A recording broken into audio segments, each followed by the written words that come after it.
Hello everyone, welcome to Race Day Live on supercrosslive.com. We're here at MetLife Stadium in East Rutherford, New Jersey. It is round 16 of the 2016 Monster Energy AMA Supercross and FIM World Championship. I'm your host, Andy Boyer, and beside me as always is 1985 World Supercross Champion Jim Hollywood Hawley. And back to the set, Race Day Live pit reporter, Myra Tinajero. Welcome back, Myra. Man, it is so good to be back. I feel like one of the riders that's out for injury for a few weeks and is just so antsy to get back on the bike. Like, I am so antsy to be back on the set and back here at Supercross. Well, it's very exciting. We're back here at MetLife, Jim. It's a day race or a night race this time. We're not cold this year. The sun shines out. We got people here for the party in the pits. The vibe is awesome. You know, Andy, I stayed back after Gillette Stadium just because I didn't want to get on another plane and go to the West Coast. I wanted to experience the East Coast here. I got a chance to go see a Mets game, went down to the Jersey Shore, went to Providence, Rhode Island to the zoo, and I was a little worried about the weather all week, you know. Yeah. They said, well, it's going to be raining, it's not going to be raining, but, you know, absolutely a gorgeous day here in MetLife Stadium, East Rutherford, New Jersey, and you know, we're on the verge of maybe, possibly, clinching a championship in that 450 with Dungey. We thought maybe last week he could do it, but you know, this week's a little bit better opportunity for him. All he's got to do is get 14th or better if Kenny wins, and 31 times he's been on the podium.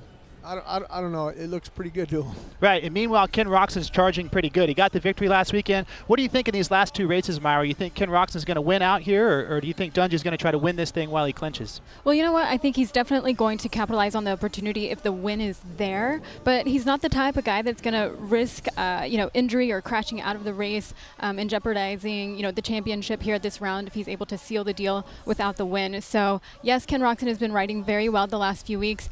He finally kind of found his mojo, you know, with feeling like he's won with the bike. You know, that's something that he said after the last round. Yeah. But honestly, I see Ryan Dungey coming back and winning this round. Yeah. If you ask me, I think last week he struggled with the track, with the weather conditions, but obviously we do not have that going on here today. So I definitely think that not only is he going to take the championship, but he's going to take the win. Right. Meanwhile, Jim Hawley, the 250 East, it's been wild. The whole championship, 5 winners, 7 races. Malcolm Stewart has a 5-point lead, you know, over Aaron Plessinger and a charging Jeremy Martin. Jeremy Martin, is it a must-win situation or what?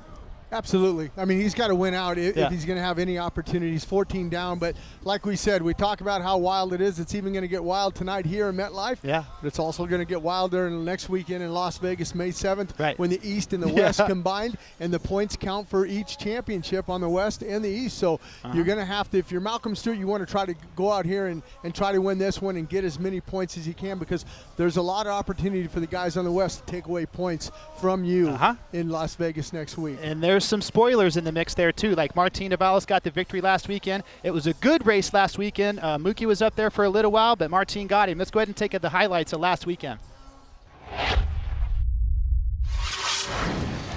250 East main event, the inaugural stop for the 250s at Gillette Stadium in Foxborough, Massachusetts, outside of Boston.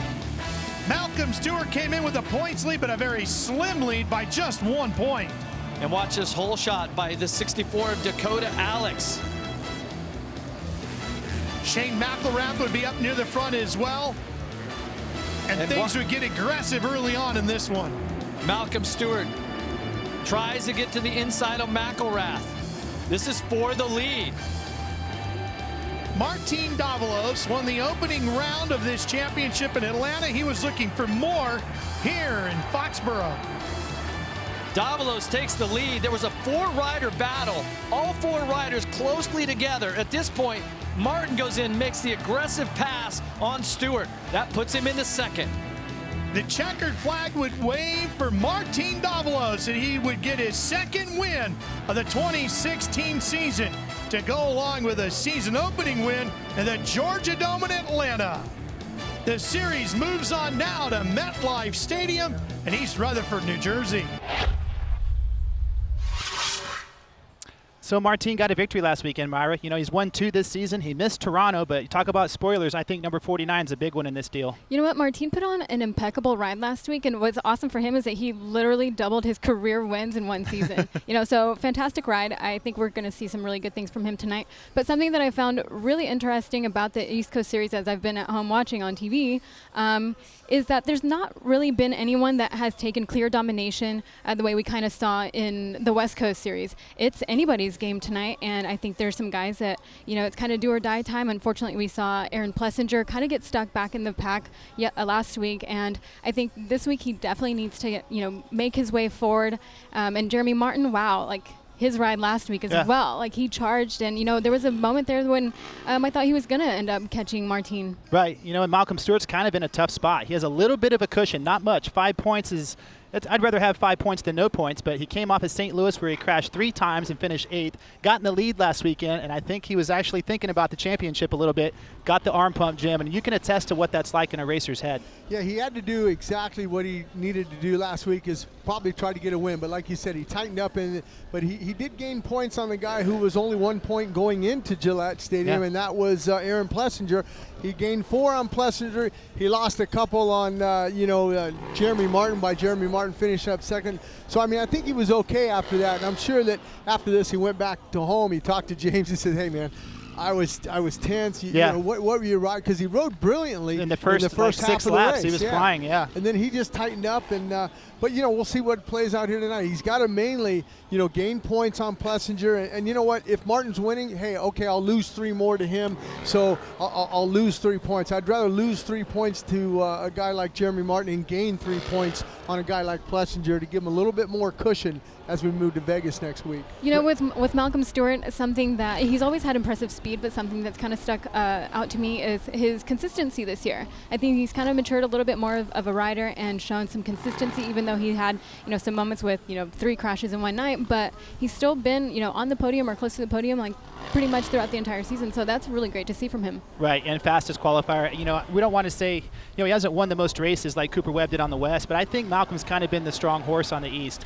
Let's transition to the 450. You know, Dungey gets the whole shot, and he did what, you know, we haven't seen him do all year. He went backwards. He went to 4th place. What were you thinking when you were watching Dungey? It was blowing my mind because I think the last time that we ever saw him, you know, not at the very front was Glendale, when I think he started like 11th and worked his way up to 2nd. That was an amazing ride, and I just really didn't expect it from him to go backwards. And then when Anderson got him, you know, and pushed him off the podium, I was like, what is happening right now? Because that's not something that you expect to see from Ryan Dungey. You know, he was fortunate enough to be able to capitalize on a little mistake by Anderson and get back by him, which of course put him back on the podium, which it was a big relief to me. Right, it was a good race. Let's go back and take a look at the 450 highlights from Gillette last weekend.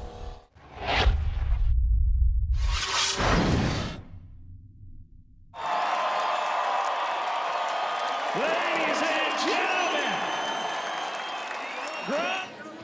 gentlemen, start your engines.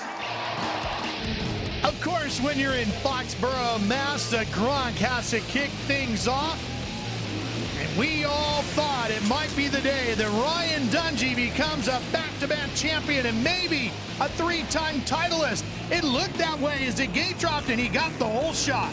And Ryan Dungey would be closely followed by the 94 of Ken Roczen. He gets past Josh Grant on the Kawasaki. Anderson would be in 4th.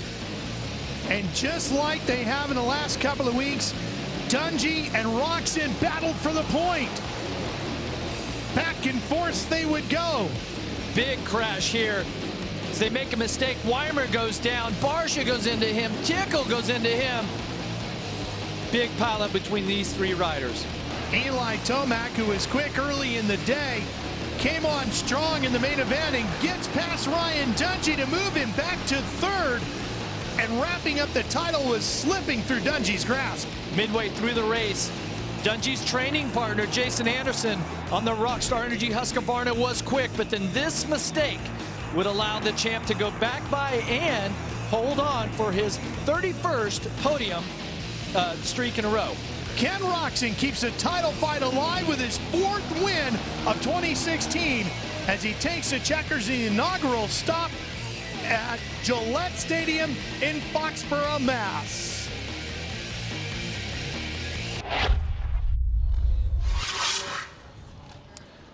There we go. You know, there's the Unknown Industries Harley riders right there jumping or doing the wheelies. 12 o'clock. These guys are blowing the tires off the rear of the bike and putting on a heck of a show. You know, last week they get down so low that they end up popping their rear tires at the end. As this day progresses, the party in the pits, you will hear a tire pop out there, and it's just the crowd loves it when that happens. Absolutely. The Monster Energy party in the pits is going off here today.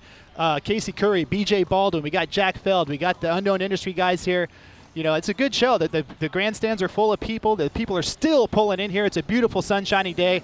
It's a good day to be at the Supercross races and in the pits especially. Well, and I think that's a great tribute to Feld Motorsports. You know, not only do we have a race going on inside, but a lot of these fans want to see a lot of this different stuff that they see on YouTube or whatever, and they want to see it up front. You know, I mean, BJ Baldwin with his trophy truck there, I mean, you know, just going out here, the control that he has, I mean, you know, it looks good on film, but until you see it in person like you see a Supercross, you know, it's a whole different perspective if you're getting a chance to see the control that these guys have on these Harleys. Yeah, I don't see any elbow guards either, so it's a good thing they're in control and have those kind of skills. But, you know, that's what I think, like you said, Jim, that's what, you know, buying a ticket or bringing a can of Monster to Monster Energy Supercross, it's such a good time. You can do so many things. And today we're going to crown the 1,000,000th can recipient that brings it to bring their can in. They're going to give away a Kawasaki motorcycle, a year's worth of Monster, VIP treatment for this race next year. Who's that going to be? I can't wait to find out. It'll be interesting that, you know, when they do, it'll be a big celebration, like you said, that KLX 110, you know, and then most importantly, you get to come back next year. Maybe they'll bring it back as a pit bike and they'll be able to ride around in the pits. It's going to be one lucky person, that's for sure. Right. Well, Myra, you know, you're going to be down there in the pits here in a little while. You're going to be interviewing Jack Feld and Rihanna and maybe some more people in the fans, so you got to be looking forward to that. Yeah, absolutely. I was just watching Jack Feld do some stunting on his trials bike, which is so cool. And then we've got some BMX stuff that happened earlier. Obviously, the Harley dudes are out there, and then the trophy trucks, which actually last year at the Monster Energy Cup, I got to go in BJ Baldwin's truck. Yeah. Like while he was doing a demo, it was wild. It was so fun. Very cool. Well, the track package is here. Jim and I were down there. The big topic all weekend long has been weather. The Feld track crew got here on Monday, came in and built the track knowing that it was going to rain. So they got the track built. They covered it up with tarps. We've had press day. They covered it back up. Now it's a little dry, but Jim and myself were down there to take a look at this track. Let's see it. This is this week's track segment. Jim, round 16, weather is the topic. Well, it is, and you can see behind us the 6 mil plastic that the Feld track crew has to put down here. You know, they did it last week in Gillette Stadium up there in Foxborough, Massachusetts, but you know, look how that main event was. So they just want to protect themselves. You know, there's an opportunity that maybe rain might come in here Friday night, so they want to cover, kind of minimize their work on Saturday morning when they get back here and they peel off this plastic. But it'll be a great night. Right. They came in Monday, built the track, covered it. It rained. We had press day. It was nice. They covered it back up. Now the weather's a little bit iffy, and tomorrow it's supposed to be really nice during the qualifying sessions and the early program, but in the night, the rain might come back. Well, I can remember the first year we came back here back in 2014 with Ryan Villapoto. During that main event, it started to rain. So we could have that same scenario here, but we'll see what happens. But the main thing that Dungey's here to win a championship. That's it. He's just got to get 14th if Kenny Roczen wins, and we'll see what happens. Right. It's a pretty challenging track design. One of the longer ones. As here down towards the end of the championship, they get more demanding. This one has a dragon back sections, some long timing sections, an under and over bridge. The old school guys would be happy about that. But the dirt is not as soft as last year. A little bit more rocks in it, it looks like. Yeah, and that's that happens when you have you put your road base down, then you have a mud race like we had in 2014.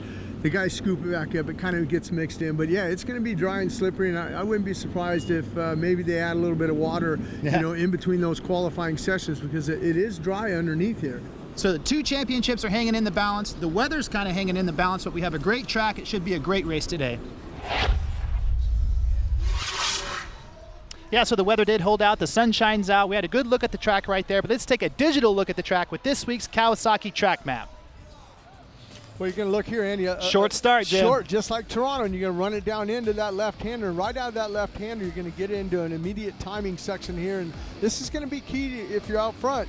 It gives you the opportunity to do this section faster than anybody else. After that, you're going to get into a sand whoop section there, and then you're going to double this section here. And just carry that momentum as you saw the Kawasaki rider do, and get right into tricky dragon back section there, Jim. Yeah, up and over that, and then you're going to, after this, you're going to make that left-hander, and this is going to be interesting because after this left-hander, you're going to go up and over the over and under bridge, and then you're going to get into the nice set of gnarly whoops here. Left-hander after that, up and over the Monster Energy finish line here. You land here, you double into this corner, immediately into the over and under, and just carry that momentum. Big this triple. Is a long 65-foot triple. After you land there, just send it.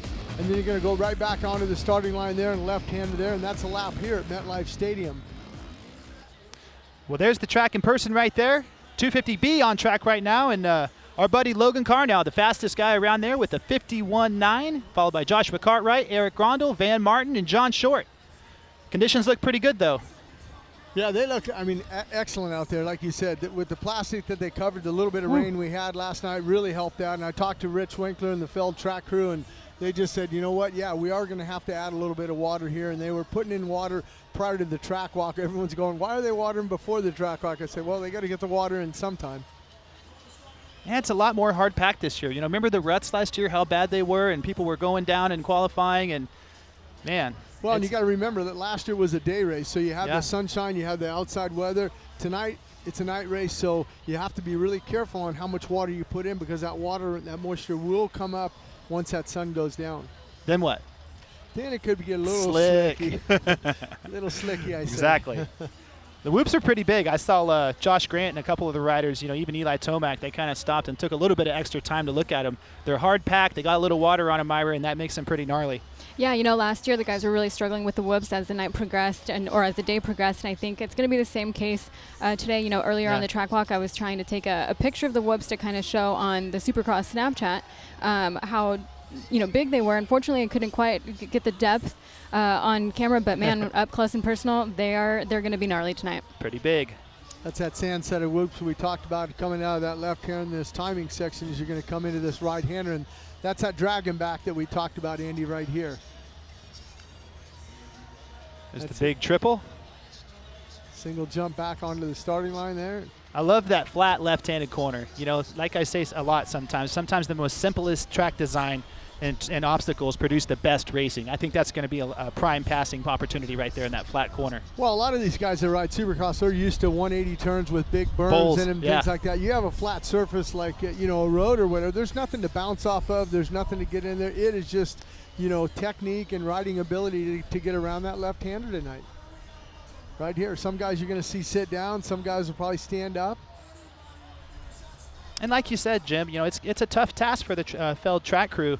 You can't. They're going to need to water that. It's getting dry, but the more you put water on that dry dirt when it's hard packed, and it's just like an ice rink. So they're going to have to. Some of these practice sessions, you know, might be the C group guys. They're going to have to just tough it out, and it's going to be slick.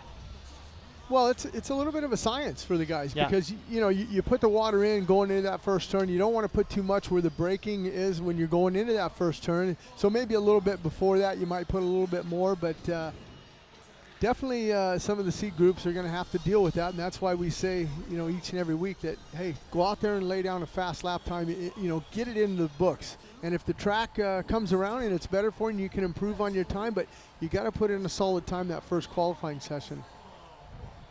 We're watching Van Martin from Texas there, I believe. Number 421. Once again, it's a beautiful day here at MetLife Stadium in East Rutherford, New Jersey. The party in the pits is going on. You know, nothing makes me smile bigger than seeing thousands of people come in here to watch Supercross and enjoying themselves.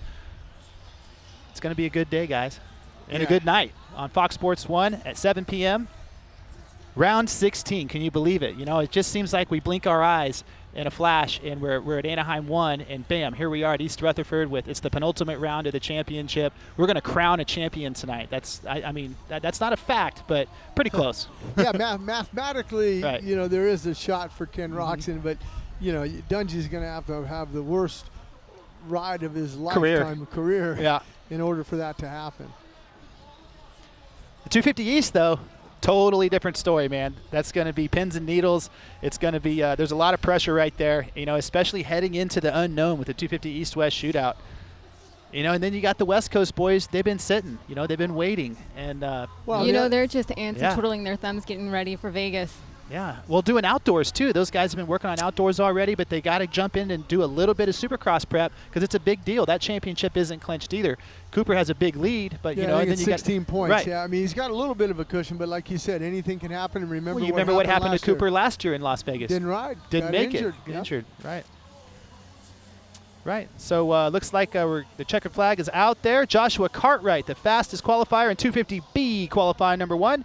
Joshua Cartwright has the Blue Buffalo folks with him there with John Slater, and this is their corporate headquarters. So they're roasting a pig in their pit area. Oh, yeah. And they told me there's a party in the pits. But Cartwright, Logan Carnell, Van Martin, Eric Grondel, and Aaron Leininger is your top 5. You know, something interesting I saw last night, I was down in Times Square. I saw Trevor Ezel down there, and I was wondering, he was down there walking around. All of a sudden, the guy gets on his knees. He proposed to his girlfriend there in Times Square last night. So, Trevor Ezel, congratulations. Oh, wow. Congratulations to them. Yeah. I thought he was sick or something. I saw him bend down. What's he doing? Proposed. All these dirt bike kids, they can be romantic too. Yeah.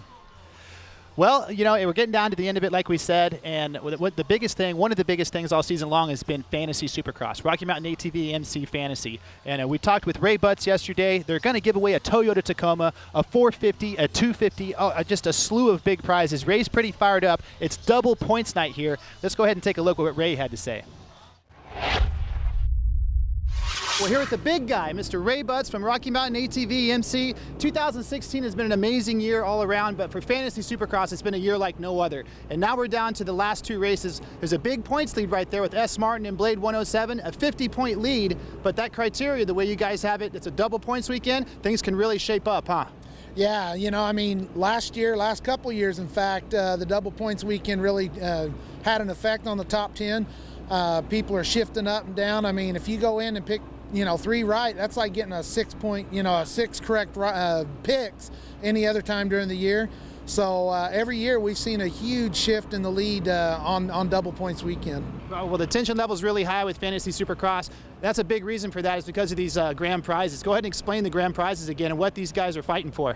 The grand prize is going to be a the all-new Toyota Tacoma. I mean, Toyota's been awesome bringing this on board this year, and we're going to have some lucky guy or lucky player, come and get this thing. And then first place is a Kawasaki 450. We're going to take that. Matt Jory's going to do the engine work on it. FMF's, helping set it up, and got a lot of great partners doing that. Second prize is going to be the KX 250F. That one, once again, is going to be all built up, ready to go. So as soon as we find out who wins it, we're going to find out, their riding style, what they weigh and everything, get the suspension all done. I mean, we've got a lot of great prizes coming on. We got trips to Monster Cup. We've got trips to the MXGP with Pirelli, a visit to JGR. I mean, it's just tons of great stuff. That's awesome, Ray. Well, you heard it from Mr. Ray Butts from Rocky Mountain Fantasy MC. Go to rmfantasysx.com and stay up to date. 2 rounds to go, and somebody's going to win those prizes. So double points, you can throw out your last 2 races or your worst 2 races. There's a big lead there by T. Martin 4. He's got a 50-point lead, but that can go away real quick with double points, and things could happen tonight. It's 2 to go, and as consistent as the top 3 have been, Anderson, Roczen, and Dungey, anything could happen. Tomac's riding well, and it ain't over yet. No, by all means. But the thing I was mesmerized, you see how sweet that 450 and the 250F were, all decked out with graphics and everything. I mean, those are race-ready motorcycles. Yeah, sprockets, it's chains, just not like pipes, off the silencers. showroom No. floor. This right. is a race-ready motorcycle. Right. Well, Myra, thank you for coming and joining us here at the top of the show. We know you're busy. You're going to be down there in the pits. We'll be throwing to you here in a little while. We still have a lot more qualifying action coming up, a lot more guests. Don't go anywhere. We'll be right back.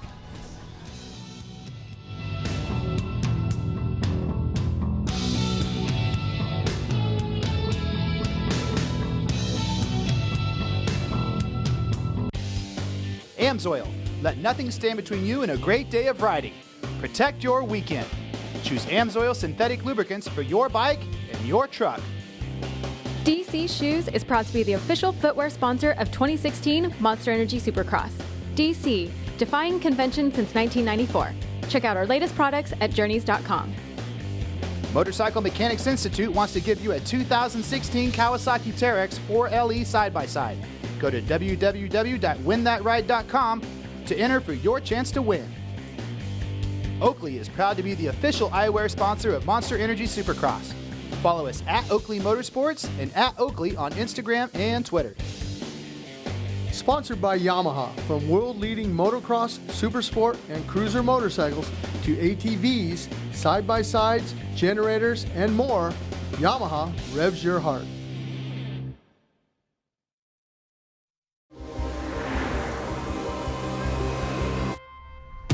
There's a lot of performance hidden in these tires. These tires are insanely good.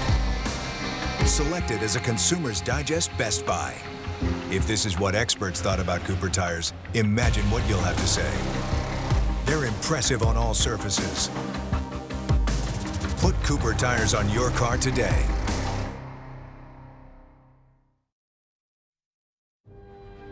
When it comes to protecting your engine, AMSOIL offers the next level performance truck owners demand.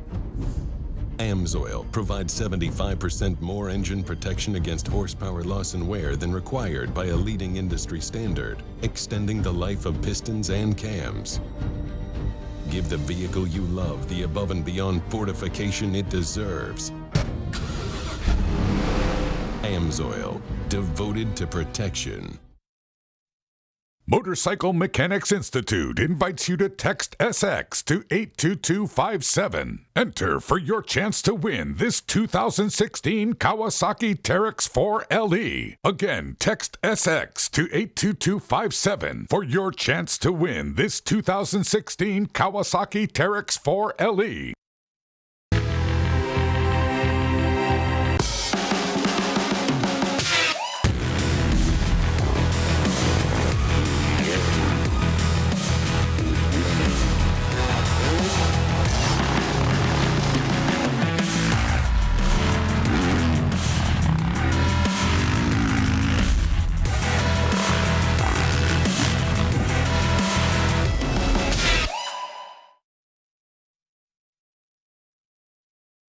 What's up, guys? Chase here at Rocky Mountain ATVMC, and it is time for Fantasy Supercross.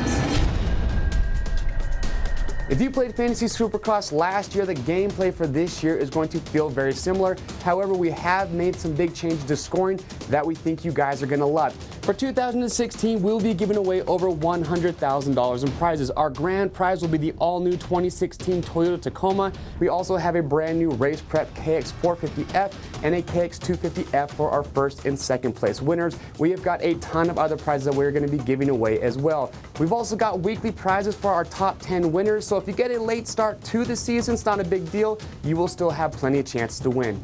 To start playing, simply go to www.rmfantasysx.com and create an account. RM Fantasy SX is fun, it is easy to play, and it makes Monster Energy Supercross even more exciting, so make sure you sign up and start today.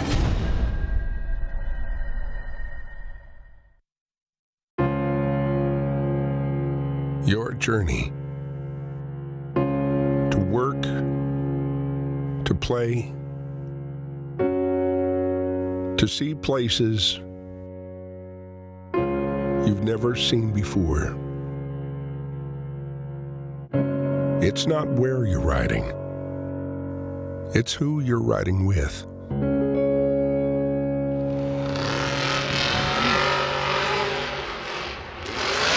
And welcome back to MetLife Stadium in East Rutherford, New Jersey. That is B.J. Baldwin right there, Jim Hawley. I can't see. Talk about a smoke show. I can't see, I can't hear. That is one nasty truck right there. That's a good running truck right there. I didn't hear it miss once. No, that thing is running good. The only thing I feel sorry for right now are those tires. But, you know, as soon as they fired that thing up, you could just see the crowd start to come over here in a big, huge wave. They got everybody fired up. Listen to the applause right there for B.J. Baldwin. Pretty good show, you know? Yeah, I mean, you can see how much smoke's out there, and you can see it behind us as it goes behind us. We almost had to get a mask. Right. Well, we were able to speak with B.J. Baldwin last weekend in the Toyota Tailgate segment. Let's go ahead and take a look at that.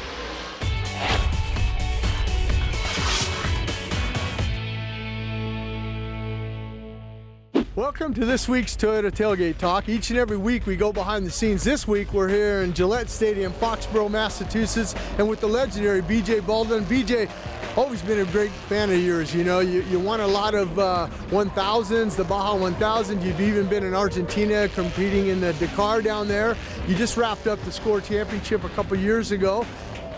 How is it coming to the Monster Energy Supercross here, the party in the pits and the smoke show? I mean, this has got to be totally different than something you do when you're out in the desert all by yourself. Yeah, it's very different, but it's a lot of fun. I like putting on a show for the fans and you know, kind of gathering new fans out here on the East Coast, and kind of introducing people to desert racing and the trophy truck and what its capabilities are. Unbelievable what you did here at Supercross. I mean, I almost need a gas mask here when you get done with that smoke show, man. I mean, how many sets of tires do you go through a set in a weekend? Just one, really. I mean, these Toyos, they last for a really long time. So the compound on them is a special compound to where they don't get as much wear, they don't get tears and rip off lugs, yet they still make really good traction and they last for a very long time. How is it being a monster athlete? I mean, you see Rob Gronkowski, he introduced his new drink this weekend, fittingly for the New England area, you know, and but you know, you're an athlete in yourself. I mean, those guys are stick and ball guys, but you have to be in shape to drive one of these things when you're talking about running in these things down the 1000 or in Argentina at the Dakar. Yeah, absolutely. I train, I do a lot of strength and conditioning training. I also do a lot of submission wrestling and jiu-jitsu and various other things. Also try and eat a little bit cleaner, closer to longer races like the 500 to 1000. The 1000 I'm in the car for 20 hours, so most other teams, actually all the other teams use 2 or 3 drivers, so they're only in the car for like 10 hours, some of them are only in there for 6 hours. I'm in there for 18 to 20 hours, so I gotta be in shape not only physically but mentally, so I gotta be really tough. You heard it from BJ Baldwin. He's a hero of mine, and I'm thinking all these fans that are going to watch him get out here and do his next smoke show, they're all fans. They'd love to get in there with him. Is there any way, is there an extra seat I can get in there maybe for this next smoke show? You can. You'd hear me screaming like a baby out there. Yeah, that'd be fun. Well, good luck and enjoy it. Thanks for coming out. Thank you very much. Thanks for having me. And we're back in East Rutherford, New Jersey. MetLife Stadium. Andy Bohr and Jim Hawley are with you. 250C action right now. Levi Kilbogger at the top. Yeah, Levi put in a good lap that last lap of 51.9 there. And over Lane Staley. Jerry Lorenz. Yeah, Lorenz. Matthew Weekly. Patrick DeLowry, our buddy that made his first Supercross debut last weekend. Yeah, it's good to see Vicky Golden back. She's sitting 7th right now with a 58.2. So welcome back, Vicky Golden. There she is. There she is right there going through those whoops and come out of there. And didn't do the finish line jump. Not sure why. Hopefully she'll be okay. I know she's not feeling the best. Yeah, she's been battling a virus, and we'll see. You know, they were going to go out there, and now she pulled off the track, so I'm not sure. Yeah, it don't look like she's feeling it, Andy. No. She's definitely not feeling too good, so I don't know if she'll be back after this qualifying session. And, you know, I'm not sure if it's, you know, I talked to Kenny Bell about it, you know, and different things. Yeah. I don't know. Sometimes, you know, I got to go back to the 80s. Jay Springsteen. I mean, when he won his Grand National Championships dirt track and stuff, he had his nerves really got with him. And he'd go through it before a main event and come out and win it. He just the nerves, and maybe the nerves are. Well, she's got a lot of pressure on her. She is the only woman out here competing. She's here talking to her mechanic now, and they're going to make a situation. But Vicky's a smart girl, and she knows that she doesn't want to get out there if she's not 100%. She doesn't want to do something dumb and get hurt. Exactly. Well, and the other competitors. You know, I mean, that's the main thing. Agreed, she told me. She says, hey, I'm okay if I case it, I get hurt, but I'm just worried about my other fellow competitors out there. If I leave my bike laying on, someone lands on it or something. So she'll make the right decision. Absolutely. Well, making the right decisions now is Levi Kilborger as he dropped his time a little bit. Now he's in a 51.6, and Lane Staley still back there in second with a 52.7. You can see the track's just perfect right about now, Andy. We got a little bit of cloud cover now over the sun, so the sun's not baking the track, which is a good thing. It is a good thing, as we're watching Jerry Lorenz right now in our camera view. He's sitting 3rd place in 250C with checkered flag coming out. It's a big guy right there, Jim. I don't know if he's as big as Benny, though. No. Benny's a tall kid. Benny Bloss. Benny Bloss filling in again this weekend for Davey Millsaps. I got a chance to talk to Davey, and says next week. He'll be back for Vegas? He's going to ride Vegas. Yep, that's right. There goes Vicky the mechanic's going to ride her back up, but unfortunately, I don't think, she'll be back. Levi Kilbarger had these guys covered by about a second the whole qualifying session here in 250C qualifying number 1. 51.6. You're starting to see a couple yellow flags out there. Some of the guys pulling over for that. See the yellow flags? They're gonna. I don't know if they're gonna restack them up or something. Looks like maybe. Or those guys are coming off. Those guys the are A coming boys off, are on, coming ready on. to go. Get a chance to look at the crowd. Yeah, they're all down here with us right now, Jim Hall. We're outside MetLife Stadium. Yeah. The party, the Monster Energy party in the pits is going on. We just had BJ Baldwin tearing up the party in the pits area. The smoke's still hovering over the pit area. It's really cool. I wonder if that's good for the freestyle guys that are getting ready to come out now, because maybe with all that tacky rubber that's down on the surface, well, it can't hurt. They're going to have a little bit of better traction now. All right. But the track does look good. It was a tough obstacle this week with the weather. They had to cover it up, and I think that's a lot of the reason why the dirt's so packed in, Jim. They put that tarp on there, and it just kind of kept it packed in and it made it hard pack, and maybe it'll loosen up, but it's not bad at all. We still have good traction. The dark dirt looks good. A little bit of ruts in the corners. Nothing like last year and nothing like last 2 weeks. No, not at all. And like you said, the Feld track crew got down here Monday, Tuesday. They hauled butt. They got the track built and everything because they knew that, hey, if we wait till the last minute, it could be raining. But I think they've done a great job as far as preparing this track here for the fans here at MetLife Stadium. Yeah, it's good. Good vibes. You can see the big sign right up above our shoulders right here, MetLife Stadium, East Rutherford, New Jersey.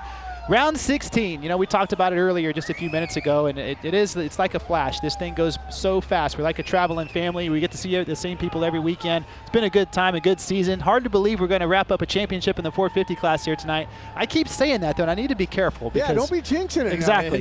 Yeah. Right. He seems like he's in good spirits and a good mood. We're able to get a track walk interview with Ryan Dungey, and that we don't usually bother him on the track walk. He doesn't usually like to stop, but he seemed like he was, good spirits. He was okay with it. I think that's the main thing. You just have to go about doing things. If you kind of lay back when you have a championship online, you don't talk to anybody. Your mind is just worried about. You're just worried about you're just always thinking about that championship. Right. I think it's good to talk about other things. I mean, concrete. Anything other than that gigantic, championship bonus that's laying in the midst, he just wants to put this thing to bed. He's been the man this year. He was the man last year. 31 podiums in a row. Not too many records get beaten by, that was Jeremy McGrath's record, and his records don't get touched. 72 victories, 7-time champion. McGrath's going to be here today. He's going to help pick out the millionth can winner. And once again, the person that brings in the millionth can of Monster to Monster Energy Supercross, going to win a Kawasaki motorcycle, a year's supply of Monster, a VIP package for MetLife next year. So that's going to be exciting. They went out, pulled out all the stops for that. As you're looking at Malcolm Stewart. Yeah, he's got a championship on his mind. He's got a 5-point lead. You got this round here in East Rutherford, New Jersey, and then you got next weekend Las Vegas. So he's probably just taking one race at a time. You can't think too far ahead because then you gotta stay focused on what's at hand here tonight. As we're looking at a few of the guys getting ready, they're lined up on the MX versus ATV Supercross Encore starting gate, and they're just kind of they might be doing a couple little track changes, just kind of fixing a few things before they let these guys fire off. And back to Malcolm. Like Myra said earlier, there hasn't been the guy on the East, a dominator, but I think Malcolm's pretty much been, he's won the fastest qualifier more than anybody, won more heat races. I think he's led more laps than everybody. He's just had those 2 bad races. He had the one in Toronto where he got his jersey ripped off, and then he had the 3 crashes in St. Louis and the 8th place finish. But he's pretty much, he's been the guy, I think, to win the championship in the East. Well, the thing that got the most experience other than DeBalos. Most impressed me is with a capital H, the heart and the determination that he had, because it would have been so easy in Toronto when he went down to give up and not fight back and get that good position. Right. And then again to fall down 3 times and get back up in St. Louis and still be leading this championship by 5 points. It just shows the tenacity that he has and the will he wants to win this championship. They're off now of the MX versus ATV Supercross Encore starting line, and you're getting a chance to see the first qualifying session now for the 250A Group A guys. That man right there that jumped out first, he's going to be one to keep an eye on, I think, Shane McElrath. Started the season injured, but here in the second half of the 250 East, he's gotten strong. He's gaining. He's had some podiums. He had a flat tire in Toronto that cost him a podium, in my opinion, and last week he rode well. He finished up 4th. He's a guy that could kind of get in there like a Martin Davalos. Yep. You see a spoiler. Gets good starts, too. And he knows this track because here's the interesting thing. He rode the West Coast last year. It finished up in Santa Clara. KTM put him on a 450. He rode a 450 here last year. So he knows the soil, so we'll see if that adds any advantage to him. That man right there done very well with his Monster Energy Pro Circuit Kawasaki opportunity. Gannon Audette. Still call it the whole shot, heard around the world there when you guys laid all the cash on the table, and there he comes from the outside and nailed that whole shot in Indy. That was pretty special. Well, it was special for him to get that third, his first podium of his career. I know Alex Moros and all the guys at the Legends and Heroes were happy. And here's a guy that sitting 5 now, 5 points down, and a little lighter this weekend. He shaved all his hair off. I almost didn't recognize him. I didn't recognize him. I had to ask you, Andy. You're going, that's play. I said, no way, that doesn't look like him. He shaved the hair and got rid of the neck beard, and looks pretty serious. Well, and he's got to win here tonight. In my opinion, he's got to win. If Stewart gets second, now he's 2 points back in that championship. Well, we'll see how it all folds out here tonight. There's a lot of guys that can get up there and get in the position of winning this thing. Absolutely. It's going to be tight here in the East heading into Vegas, and you throw in Joey Savacci, Cooper Webb, Colt Nichols, Christian Craig, Alex Martin. You throw all those guys in the middle of the championship on the East, and I just can't wait for next weekend in Sam Boyd Stadium. Well, and here's something interesting. In the years that we've been racing here, Honda's got 2 wins, Suzuki's got 2 wins, Yamaha's got 2 wins, and KTM's got 1 with Marvin Muskin last year. We'll see if someone can break through, and as top manufacturers, that's how it plays out, how many wins they have since we've been coming here. Yeah. You're watching Gannon Audette. Looks like he's riding very well. Early on in 250A qualifying number 1, it's Martin Davalos, followed by Malcolm Stewart. Gannon Audette, 3rd fastest. Luke Rensland, 4th. And Aaron Plessinger rounding out the top 5. So Audette, Rensland looking pretty good out there. There's RJ Hampshire. Yeah, we haven't talked much about RJ Hampshire. Been pretty quiet year. in 2016. He's got to, I think he can make a statement here. If I'm not mistaken, I thought he had a pretty good ride here last year. Yeah, he got hurt at straight rhythm. He had that horrible endo and rung his bell pretty bad, so he came into the championship a little bit behind the 8 ball, I think. And he's tried to ride himself back into shape, but a lot of talent with RJ right there with Geico Honda. Podium potential, absolutely, as we're seeing Jacob Williamson pick himself up there. Jacob Williamson filling in now for the Legends and Hero ride over there with Alex Moros. And hey, Gannon Audette moved up to the Monster Energy Pro Circuit, so Jacob Williamson, why don't you come over and take a ride with us? I missed him on track walk. I was going to try to do an interview with him on track walk, but I didn't run into him. See how Jacob does here. Heading into the big whoop section.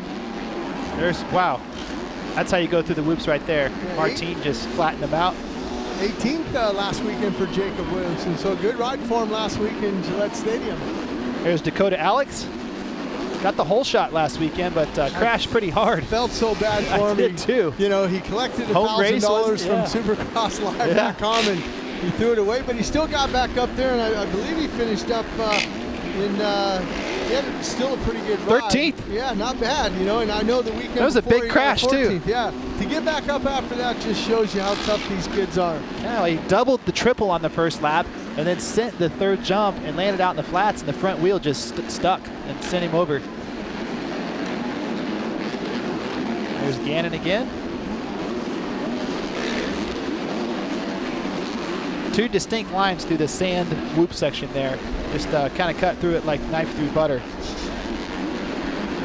That's always corner. The section, when we talk to the guys out there, the sand they really don't like because, they get roosted on, the sand gets in their back, gets down in their backside, and they're just not happy when the sand's out there. But I think the fans love it. I like the sand in the Supercross.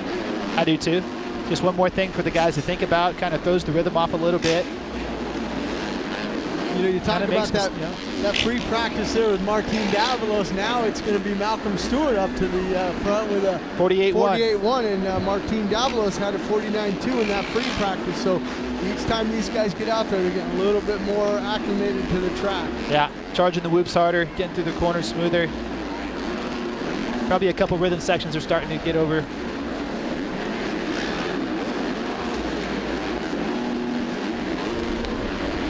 Under and over bridge is back. That's always a good thing to have that. I think that's a good judging point. You know, when you're coming around, you can kind of look see where the guy's at. See where the guy's at. There's Malcolm. With the sun shining down here in East Rutherford in MetLife Stadium, round 16. 2 to go, ladies and gentlemen. Going to be a big show on Fox Sports 1 at 7 p.m. tonight. That man right there with the 5-point lead in the 250 East. You know, something I noticed, Andy, about Malcolm is he takes his time. You see how he's just kind of cruising, feeling out things. He'll run one section a little bit fast. He'll try a different line, and then he puts everything together. Remember in that free practice, I was trying to write down the times, and they kept changing that last 30 seconds. Yeah. Now he's going to go for a fast lap here, it looks like. As Plessinger goes by him. See if he hooks in there behind him. Now he's just chilling out, just checking things out.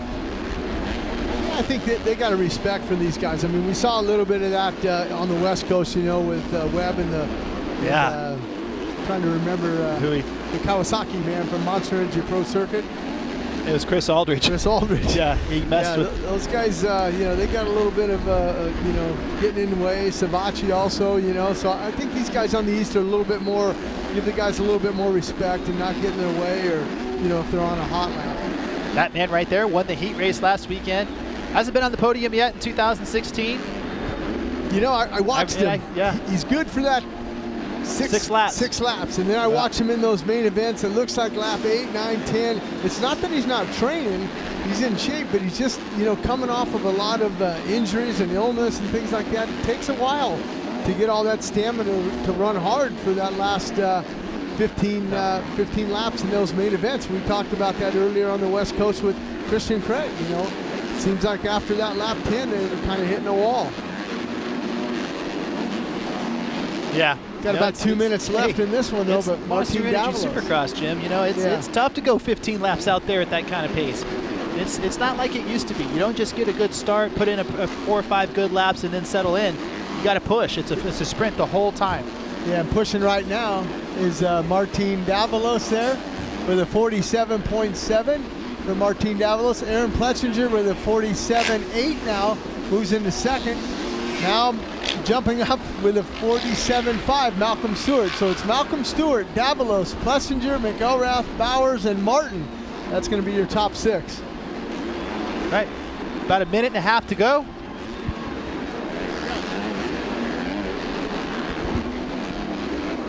That track is shaping up nicely. It's getting a lot of the nice lines that you're watching the...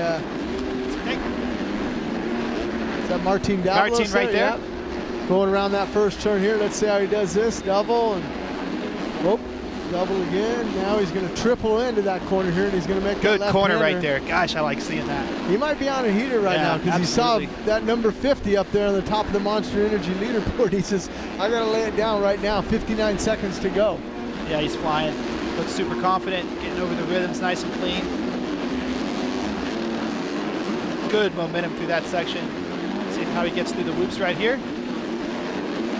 Pretty good. Skipped that second one, made me nervous, but another good left-handed corner. Up and over. Let's see if he jumps to the top. He does not. Malcolm Stewart remains. But consistent, though. Yeah, good lap. Put himself up there in the top 5. 47.5.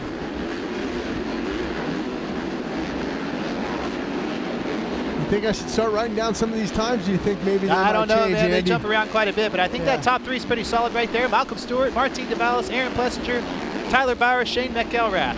That's top 5. 10 seconds to go. I don't know. I wouldn't start writing just yet. Well, I'm going to write down the numbers. I'll plug in the names later.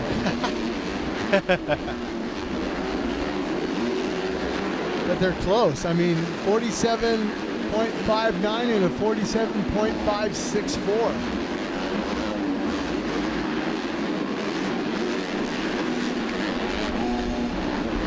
Yeah, 47s for the top 3 there. Jeremy Martin jumps up to 4th. Checker flag is out for 250A qualifying number 1. Malcolm Stewart goes down the gauntlet. Fastest man so far here at MetLife Stadium, East Rutherford, New Jersey. Man with a 5-point lead. Guarantee you he wants to build on that here tonight. Have a little bit more cushion headed into that 250 East-West shootout next week. Yeah, you think he had pressure last week? Next week's going to be a hurt locker. It's going to be awesome. I cannot wait. Yeah, like you said, it's just pressure. You know, it's different kind of pressure, not what you're used to. They haven't seen the West Coast guys all year long. They don't know how they act in practice or how they act on the track or what lines they take out there. You know. Yeah, it's going to be different next week. I mean, for everybody on both coasts. You look at it, and you know, there's really no recipe, no formula on how to go into this race. I mean, I think you just take it like any other race. You just hey, it's not an East-West shootout. Block out all the number plates and just race the track. Yeah, that's it. It's going to be like a 450. We're just got to compete against everybody. For Malcolm, he's been very strong. We're going to wait for Miss Ashley Phillips to talk to Malcolm here. He's getting his helmet off. She's right there with number 50. Yeah, you see a lot of the guys there just kind of pulling off, get their mechanics. It's a little bit of a ride back. Qualifying at MetLife Stadium. Malcolm, it is so much fun to watch you go out there and set those fast lap times. What did you find there in the end to get you up there? You know, it's just get laps on the track, you know, just getting that groove in. You know, it's awesome to be here. I've never been here before, so you MetLife fans are awesome. I heard you guys at Warren before a little bit, and that was cool. Yeah, go ahead, do a little bit more. Yeah, that's what I like to hear. Well, anyways, I'd like to say thank you guys again, and get ready for tonight's show. Anything you noticed about this track that'll make a difference in tonight's races? I don't know about the track, but the fans, that's where y'all are at. So if it wasn't for you guys, this wouldn't happen. Just make sure you know that. And he knows it as well. Malcolm Stewart is always a fan favorite. He is the points leader in the East as we head into the final 2 rounds. One more time for this Geico Honda rider, Malcolm Stewart. You got to love it right there, Jim Hawley. Malcolm Stewart pumping up the fans and just giving it up to these great people here at MetLife Stadium. That's what it's all about, man. He just nailed it. Without the fans, you and I aren't standing here, and the Monster Energy Party in the pits isn't happening. But it is happening today, and there's a bunch of fans here. It's a beautiful, sunshiny day. We're having a great time. Well, and I think that, you know, when he talks like that, he's taking his mind off of what he has to do. Yeah. I mean, he knows what he has to do, but just thanking the fans is appreciation. I really enjoy when a rider does that because it is all about the fans. Right. If we didn't have the fans here, this wouldn't happen. Right. Made it a little tough for Ashley Phillips there, though. She was trying to get some information about the track, and he was like, I'm talking about the fans. Yeah, she ain't getting it. He doesn't want to talk about the track. He doesn't want to talk about anything else. He just keep wants it light. Keep it light. Have fun. There they are, the big boys, 450A qualifying number 1, lined up on the MX versus ATV Supercross on-course starting gate.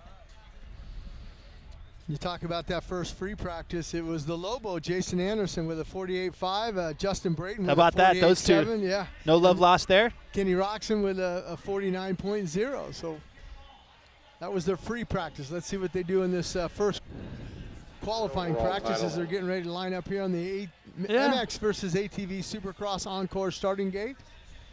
See the AMA flagger there. He's going to put his hand up. Okay, boys, let's go. Dungey was 5th fastest in that untimed free practice. Bet she's better this time. Yeah. Let's see, the elbows are up. Him and number 21 will jump right out to the front. I don't know. It looks like Dungey might. That's what I mean, yeah.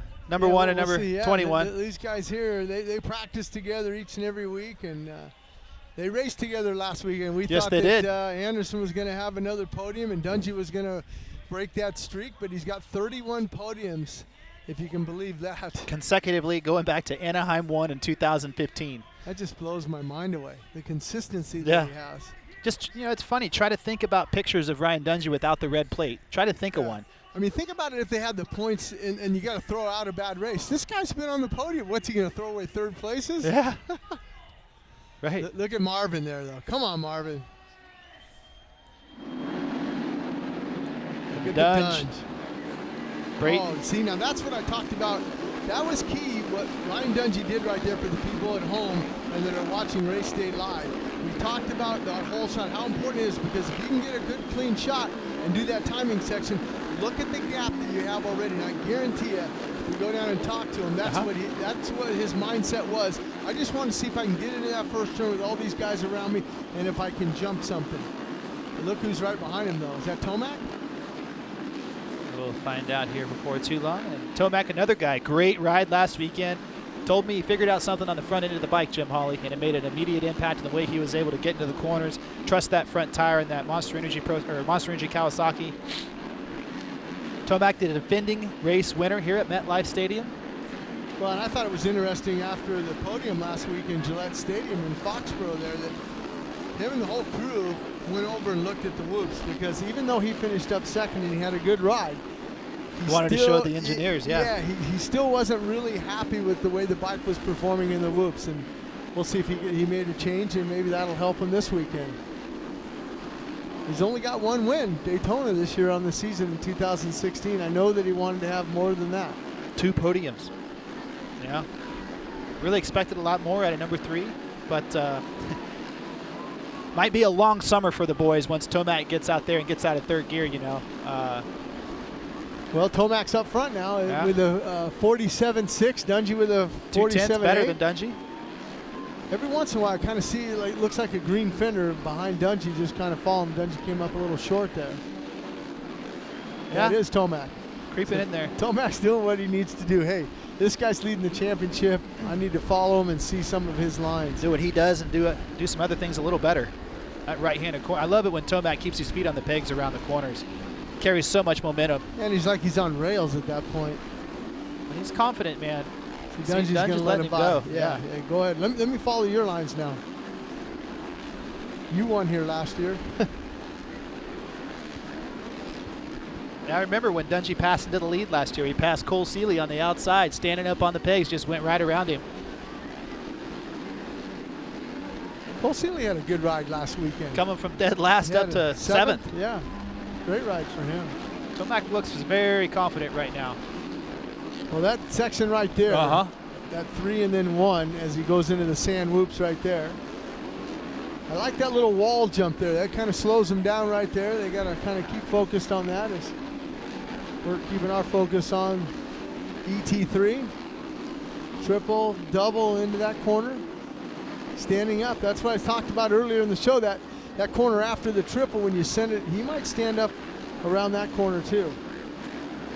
Get her across the whoops here. Let's see. He might be on a little bit of a heater. Let's see if he improves his time from a 47.6. 49.1 that last lap. See, this is what, see how he's going to pull it in now. Yeah, well, Tomac just put down some good laps right there, but there's Jake Weimer. Jake Weimer locked into a battle for the top 10. He is tied with Weston Pike at 115 points, and just behind that duo, Michael Lessie with 113 and a surging Justin Brayton, 109. Yeah, and you mentioned that, Weimer last weekend had problems, had to be ridden off by his mechanic. It's good to see him back this weekend, but for Jake Weimer, not a good week last weekend, finishing 22nd. Pike, Weimer, Alessi, Brayton, all good wild card picks. Of course, the wild card this week is 9th, right? I think so. So yeah, that'll be interesting. I know last weekend 9th, I believe that was Chad Reed, if I'm not mistaken. You're right. Right behind Weston Pike, who got 8th place. Reed wants to do better than that. Got a horrible start last weekend. Didn't look like he was getting along with the track. Right now, Chad Reed sitting pretty far back. He just jumped up to 8th, though. Not too bad there. Had a good lap. Ryan Dungey and Eli Tomac going back and forth with about 5 minutes to go here in 450A qualifier number 1. Yeah, Anderson looks like he might be on a heater right here as he's attacking the track. Whoa, he slammed into that. Yeah, we'll see if Anderson can improve. He's sitting right now 3rd with a 47.6, a 47.2 for Dungey. That's the fastest. Good corner by Anderson. Been riding well. Been a great sophomore season for him. 2 wins on the season. Came out there and passed everybody at the season opener, and everybody was pretty surprised with that. Since then, his starts, in the middle of the season kind of went away, but they've gotten a little better, and 3 third-place finishes in a row. 4th last weekend. Constant threat to win. You know who got a little better, Andy? Eli Tomac that last lap, a 46.7, and Anderson that last lap he was on was a heater, a 47.1. So they're breaking into the high 46s now. Which is surprising to me, Jim. I figured this track would have a longer lap time, but they're getting over through the rhythm sections faster than I expected. You know, with the harder packed dirt, I think that breeds faster lap times. Oh, it does. I mean, you know, and it's hard, but it's still got some traction in there. Right. I think that the Feld track crew's not going to let it dry out and get like a blue groove. No. It's still got great traction out there. As we're watching Tomac now. But I'm not writing down the times until after. About 4 minutes to go. Tomac, Dungey, Anderson, Canard, Roczen, your top 5. Ooh, that was a nice turn from Eli Tomac. You saw the roost coming on. He went out to the high line there, get a little bit of that loam out there, and just was able to really carry a lot of speed around that corner there.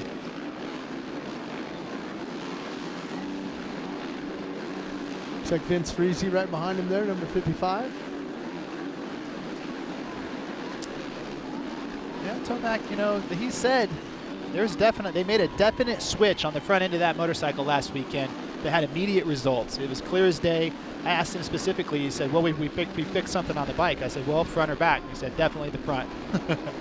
So, yeah, well, he's been battling it all year. You right. know? I mean, it's just one of those things that, you know, and at he'll tell you. At this level, if you're not comfortable planting that front tire into those corners, it costs you, you know, a tenth here, a tenth there, and that leads up to half a second a lap. And look at that big wide shot there, the entire track here at MetLife Stadium. Round 16. I'm going to say that a lot today just because we only got 2 more shows left, 2 more races to go.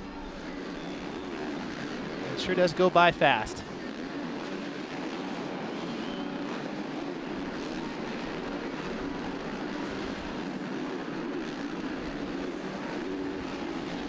See if Tomac comes around here, up and over the finish line, if he can improve on it.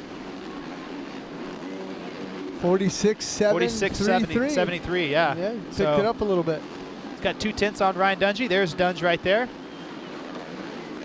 I like Brayton. Justin Brayton sitting in fourth right now. Consistent. Hey, 47.2. In the first free practice, Brayton was second quickest.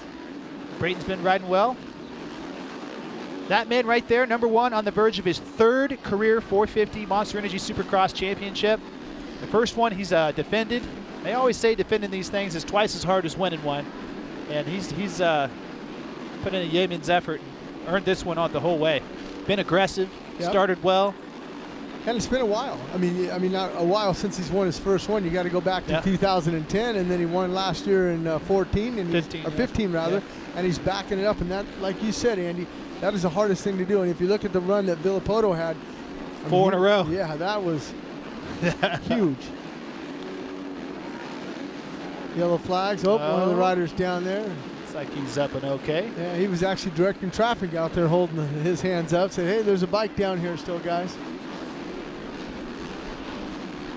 I just think Dungey's, bike works really good. Although last week, I was really watching him and saying, whoa, what's happening? He's leading this thing. They missed it a little bit. And yeah, his settings weren't happening. And then I saw something different when he was in 4th place.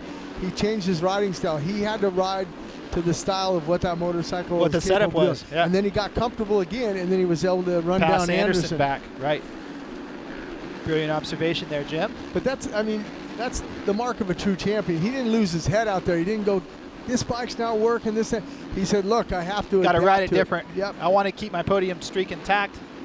Not going to let my training partner beat me. I don't want to be in 4th place. And he did that. 31 straight podiums for this man right here. Just ripped that right-handed corner and went over that dragon back section. Yeah, he might be on another heater. He doesn't like, he's got that number 1 on his back for a reason. He wants to have the fastest qualifying session here in the first one. Let's see if after the whoops you're going to make this left-hander here come out of here, up and over. Let's see if he can improve on the 46.9.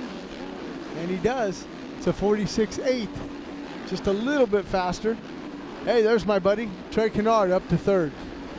Trey's been fast. Honda has won here. It's their house. It's their house, except for in 2014 when Villapoto won there. But You know, last year Eli Tomac was on a Honda, and if you go back to the, first one, 1987, RJ, and he backed it up in 88, then Stanton in 89, Bale in 90, Stanton again in 91, and then, like I said, we came back in 2014 RV, and then Tomac. So those are some big names there. It's kind of the Mount Rushmore, if you will, of Honda with RJ, Stanton, and Bale. 6 wins for Honda, 1 win for Kawasaki. So that's why I'm thinking, I talked to Trey, I said, hey Trey, you know Honda's got a lot of wins here. He goes, yeah, I'm well aware of it. Well Jim. aware. I got to get a start. You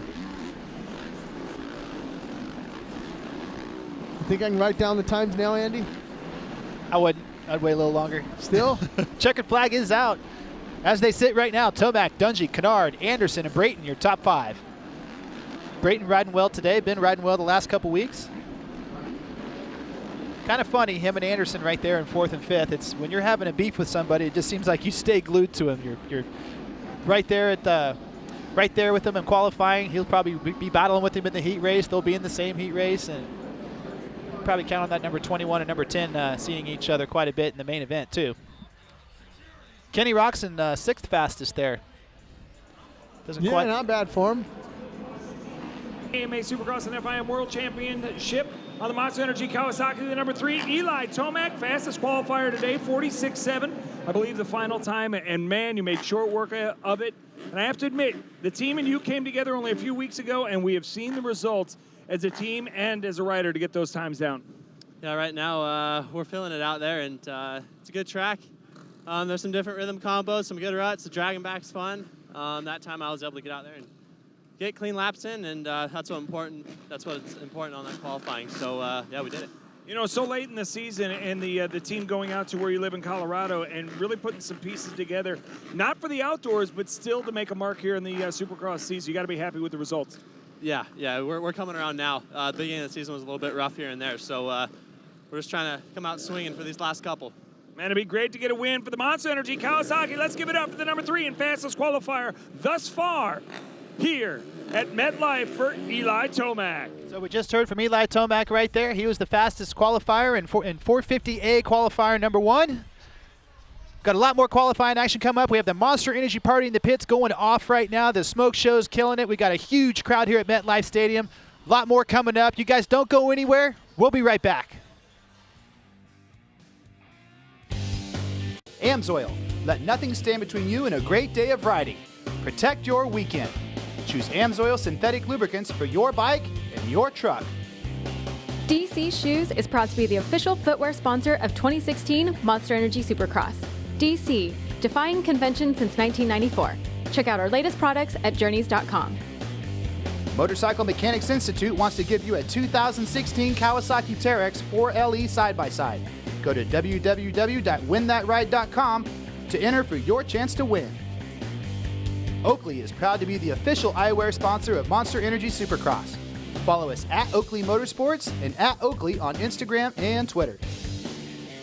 Sponsored by Yamaha, from world-leading motocross, supersport, and cruiser motorcycles to ATVs, side-by-sides, generators, and more, Yamaha revs your heart.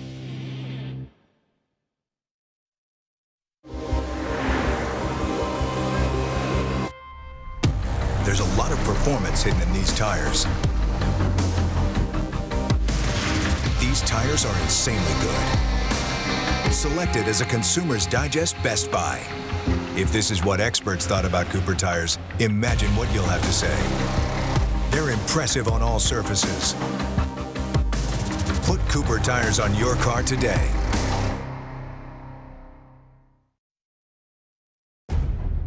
When it comes to guarding your engine, AMSOIL offers the next level performance enthusiasts demand. AMSOIL provides 75% more engine protection against horsepower loss and wear than required by a leading industry standard, extending the life of pistons and cams. Give the vehicle you love the above and beyond protection it deserves. AMSOIL, devoted to protection.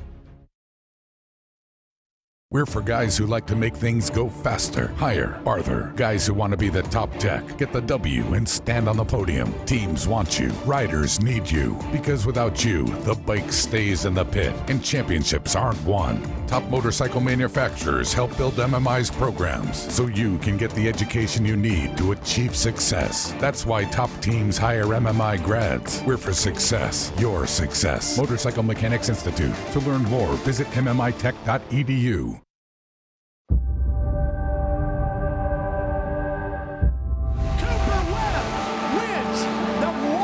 Supercross Championship in 2015. I just woke up one day and it clicked, and I'm like, I'm not just gonna be someone that rode a dirt bike and that tried, I'm gonna become the best. To be the best, it takes sacrifice, it takes a dream and a drive. Striving to be the best, it's super critical to have a strong team behind you and a strong motorcycle. Being the best is everything, you know, that's what you want. It's where you want to be. It all just comes down to how much passion you have for the sport. The bike is everything to be the best. Never give up, chase your dream, and if you work hard now and you sacrifice and you do what you're supposed to do, you can live the rest of your life as a champion. The Yamaha champion YZ450F and multi-champion YZ250F. Rainbow Studios. Are you ready for more? MX vs. ATV Supercross Encore. The off-road legend returns with the next generation of graphics. Set yourself up with all new gear and bikes. Tear up the track in outdoor nationals and waypoint races. Meet up and explore in freeride. And for the first time ever, rhythm racing. Available now.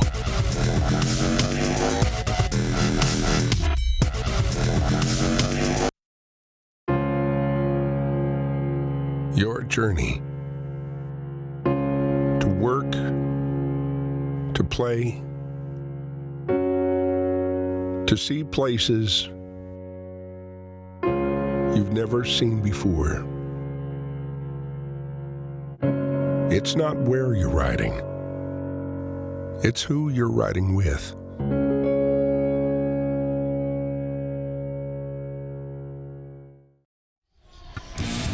Welcome back to Race Day Live. It is round 16 of the 2016 Monster Energy AMA Supercross and FIM World Championship. We're here at MetLife Stadium, East Rutherford, New Jersey. There's the Big Apple right there. It's pretty busy. Coming to the set right now, Red Bull KTM's Dean Wilson. Welcome to the show, man. Thank you very much. Thanks for having me. Did you get a chance to go over to New York? I did. That's where I'm staying. I'm staying right next to Times Square, so it's pretty cool. Oh, cool, man. Yeah. Nice. Well, Dean, at the beginning of the season, man, you came in looking good. You were healthy. You were fast. You were strong. You got that heat race win in San Diego. That had to feel good. Let's talk about that a little bit. Let's talk about the good things, man. You were flying. Yeah, it was good. I had a good off season. Trained with Tyler Rattray and really worked hard, and it felt good. And my speed felt really good. And I felt like if I just had maybe 4 or 5 races, 6 races, just build myself. And I think I would have been really good by this point. So it was really unfortunate when I came to Anaheim 2. I just had my leg out in the corner, and I just blew my knee for the same one for the second time. So it was pretty devastating blow for me. But I mean, the good things was definitely winning the heat race. That was pretty cool. And my practice times were right there, and so my speed was there, which was nice. And it seemed like you finally gotten over the arm pump bump. You got that beat, it looked like. Yeah. I mean, it's I don't know. It's like something you don't even want to talk about because it can just creep back up on you, But no, just the right preparation and I think with a really good program, it brings confidence and you that's not really on your mind, Right. So. You think it's more of a mental thing with arm pump, or is it a nutrition thing, like you're eating the wrong foods or something? I don't think so, because I think it's more of a mental thing. Yeah. And because back when I won in 2011, I never really got much arm pump, and I didn't eat or train as good now, as of now. So I don't know. It's just something where, like I said, you work hard, you do your best in your training and eating, and that just brings confidence on the bike, and then it takes your mind off of oh, when am I going to get arm pump or whatever. So, yeah. Well, it's pretty easy for Jim and I. We just get it no matter what. So, yeah, sometimes this gets a little heavy to pick up I bet. during the show. By the end of the day, it's slipping out your hand. Right. You talk about the motorcycle. Have you been on the motorcycle, and if you haven't, when do you think you might get a chance to get on a motorcycle again? No, I haven't been on the motorcycle. I mean, you really want to. This is my second ACL, so you do it a third time, that's not going to be good. So, really, just been focusing hard on my therapy, cycling every day, going to the gym every day. So, just doing everything I really can, and I think I'll maybe get back on the bike in maybe a month, maybe if I got to do a test on my knee to see how strong it is, and so yeah, I mean, I think I'll come back probably midway through outdoors would be kind of a goal, and yeah, we'll see how she goes. Is there a little bit of an urgency to come back? I mean, I know that is your contract up this year? I mean, you have to get in your mind. You go, man, I got to put in a few good rides because I need to get a ride for next year. Yeah, for sure. I mean, you know, it's kind of a shame because I'm on a really great team, and I did 2 races, Supercross, 3 races last year with the new team, and then blew my knee out, and then I did 2 races this year and blew my knee out. So it's pretty unfortunate. Yeah, I don't know. Just, of course, it runs through my mind. Like I really would love another chance and opportunity, but you know, that's their decision. But all I can do is just focus on coming back as strong as I can, and that's it. Right. Get on the dirt bike and go for it. Yeah. And that's what they're doing right now. We got 450B qualifying number 1 out there. Jeff Alessi's the fastest right now. Just about a minute to go. It's Alessi, Alex Ray, Bracken Hall, Kyle White, Devin Raper. How hard is it for you to watch these guys go out there? You watch the A guys out there, you know, to be sitting off and going, man, I wish I was out there. Yeah, it's tough. I mean, unfortunately, I've had a few injuries, so it was more tougher at the beginning of my, you know, string of injuries than now. Like, right. You know, but yeah, it's tough. I mean, I just wish I was out there, and I see lines that you know, I really want to take, and then I see someone taking, I'm like, you know, like. You know, it's just the racing instinct you have in you. Well, try to take some of the positives out of this. I mean, you know, now you have the downtime. I mean, are you going to any plays or anything? You going to see football games? I mean, you going to a Monster Jam or something? I don't know. Chuck E. Cheese or what? Chuck E. Cheese in New York. Maybe you must go see Fiddler on the Roof or something. I don't know. I mean, if you were here racing, you can't get a chance to go over to New York and stay in Times Square. Yeah. You would be over here. Yeah, I'm pretty lucky. My good friend lives in Times Square, so I'm staying with him, and I'm just going to, you know, I've never been here, so just want to be a full tourist and see everything. So it's a pretty crazy city. Taxi drivers are insane. Right. On the horns all day, but it's pretty cool to experience it. Right, well, Dean. Jeff Alessi just wrapped this one up, Andy, here in this first 250B Group 450. Alessi, Alex Ray, and Bracken Hall. That's going to be your top 3 in that B qualifying session here.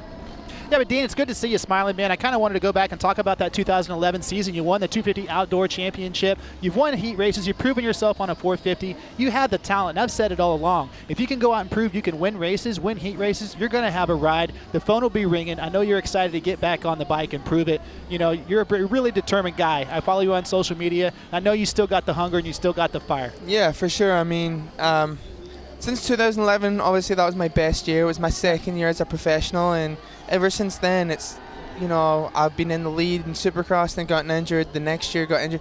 Honestly, since 2011, I've been injured every year, and the thing that sucks about that is, you know, everything. I'm known, yeah, exactly. But I'm known as an injury-prone rider, which I can't argue with that. You know, like it is what it is. But hopefully, you know, I still have that belief in myself that it's going to turn around, and you know, I get a lot of people like, oh, you should just quit because you're always getting hurt, but I'll die on my motorcycle if I have to. Like, I love what I do, and it's fun, and yeah, I mean, I'm just going to keep plugging away because I love what I do. Hey, man, the sun's out. You're standing tall. We want to thank you for coming on Race Day Live. We've got a huge party in the pits going on right now with Jack Field. He just over there wheeling that trials bike. Let's go check him out right now.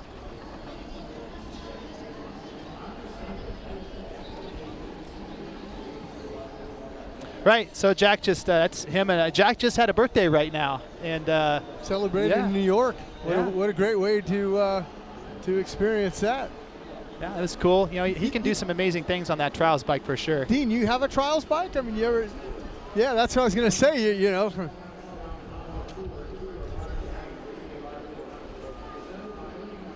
Yeah, we're good.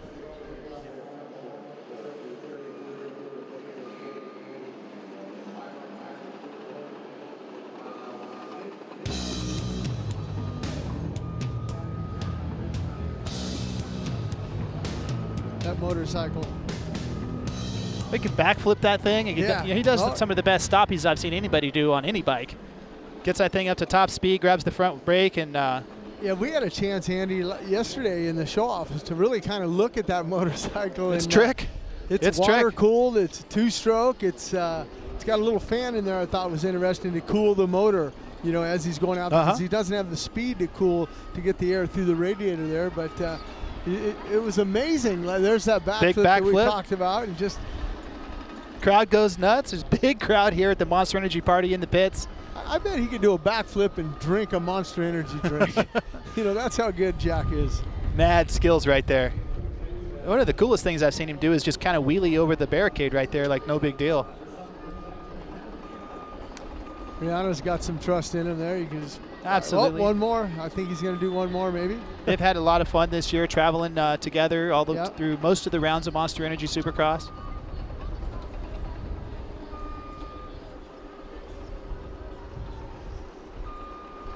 There's that other backflip he said. He was going to do it. He did another one. Air pressure so low on that tire. I mean, I almost there he think goes. Sometimes, Just wheelies over the barricades like no big deal. Getting up close and personal with the fans. Getting some high fives right there. Yeah, I think he's going to come around over here where our set is and jump back over the barriers. Beautiful day here at MetLife Stadium, East Rutherford, New Jersey. We've got the Monster Energy party in the pits going off. Well, and you can see the crowd. I mean, the bleachers are filled here. You know what that means after this? Maybe BJ Baldwin's up. Boy.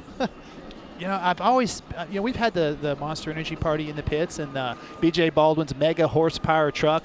I've always seen it from a distance, but when that thing's about 10 yards from you, it just crushes your chest, and it's so loud, it's incredible.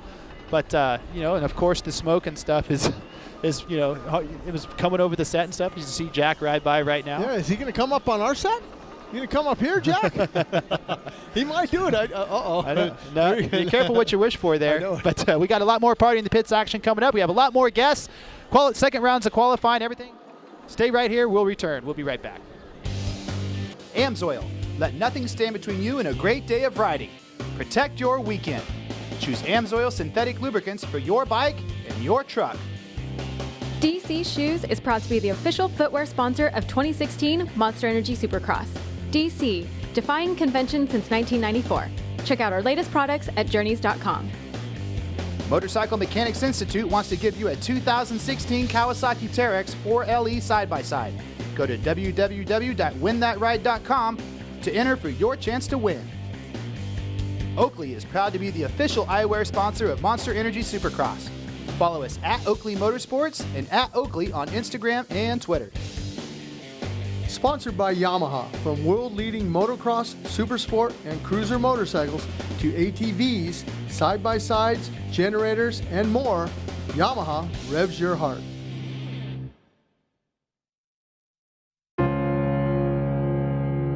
Your journey to work, to play, to see places you've never seen before. It's not where you're riding, it's who you're riding with.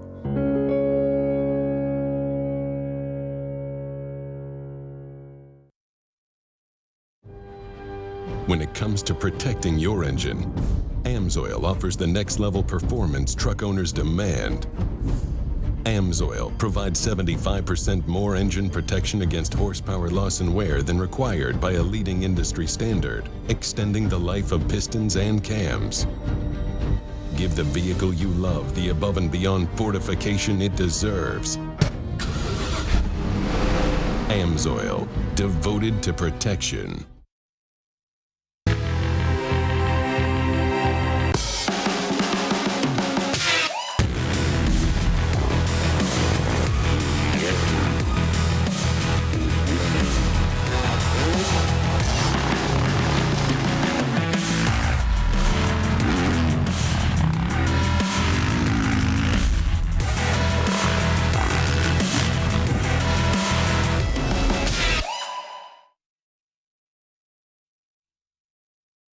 Motorcycle Mechanics Institute invites you to text SX to 82257. Enter for your chance to win this 2016 Kawasaki Teryx 4 LE. Again, text SX to 82257 for your chance to win this 2016 Kawasaki Teryx 4 LE.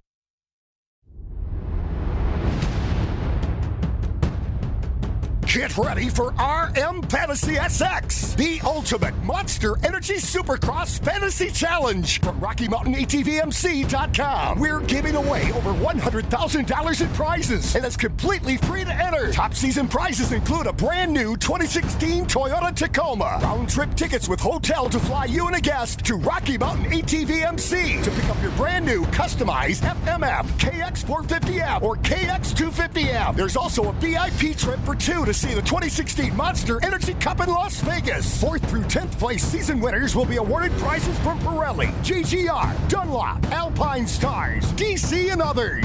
Weekly prizes will be awarded from major brands. Just sign up on our secure game site, make your picks, and even get into group play to get your game on. And for more details, sign up today at rmfantasysx.com for ages 18 and older.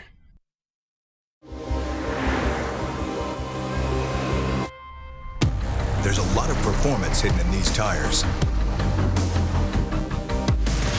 These tires are insanely good. Selected as a Consumer's Digest Best Buy. If this is what experts thought about Cooper tires, imagine what you'll have to say. They're impressive on all surfaces. Put Cooper tires on your car today.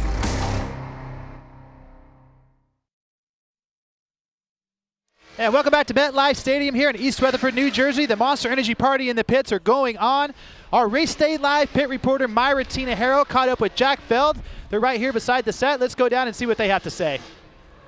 Hey guys, I'm here with World of Freestyle Trials champion Jack Field. Now Jack, we just saw you pull some pretty impressive moves out there. Tell me a little bit about trials riding and a trials bike. Yeah, trials, it's generally out in the bush and out in the fields riding over rocks and logs, but we're bringing it here to the public and in here at the Monster Supercross.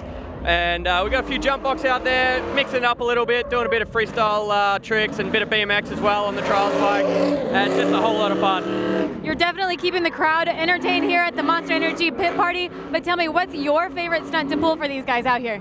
I love to get out and do some backflips. The crowd definitely go wild for the backflips, so whatever makes them get nice and loud, and that's definitely one of them. So that's the fan favorite, the backflip? Yeah, you can't really go wrong with a backflip. So we've seen you out here at Monster Energy Supercross. Are we going to see you at finals next week? Yeah, for sure. I can't wait to get down to Vegas. It's going to be a whole lot of fun. We're going to be road tripping it across and ready to set up and ride all weekend there, so it's going to be great. So there's a few things that I noticed about your bike as we saw you pull some crazy stunts out there. I noticed obviously you have no seat, and also it kind of seems like the rear tire, you're riding it kind of low. Yeah, for trials bikes we run a low tire pressure, around about 7 or 8 pound. It just allows the tire to get a lot of traction around the obstacles and really grip on. And yeah, the seat just gives it a lower center of gravity and cuts down the weight a little bit. We don't sit down when we're doing the stunts, so yeah, it's a lot of fun. You know, earlier Jim Hawley made a comment. He said trial stunt riding is kind of like the ballet of motorcycle riding. What do you got to say about that? Yeah, I guess you can say that. We try to make it as cool as we can and have a lot of fun, and just getting out here and entertaining the crowds. Well, thank you so much. It's definitely a wild show that you're putting on out here for the crowd at Monster Energy Supercross. Thanks a lot. All right, guys, back to you guys. Well, that was cool. We just heard from Myra and Jack Feld. Jack's putting on a show down there, and that guy's put on a show right there himself at the Monster Energy Party in the pits, blowing the tires off that thing right there. We got Ronnie Stewart coming up. We got Gavin Faith coming up. We have a lot more action from the party in the pits. Don't go anywhere. We'll be right back. Like what you were actually asking me, I'm like...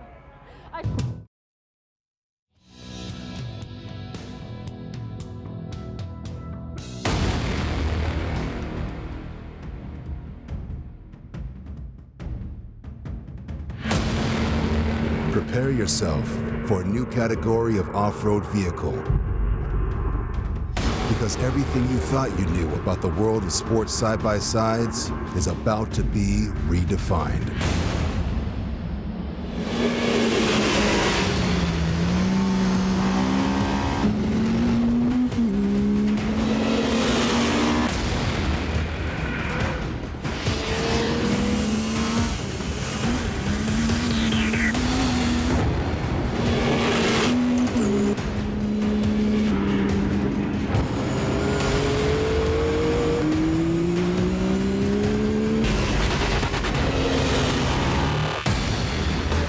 Introducing the world's first and only pure sport side-by-side.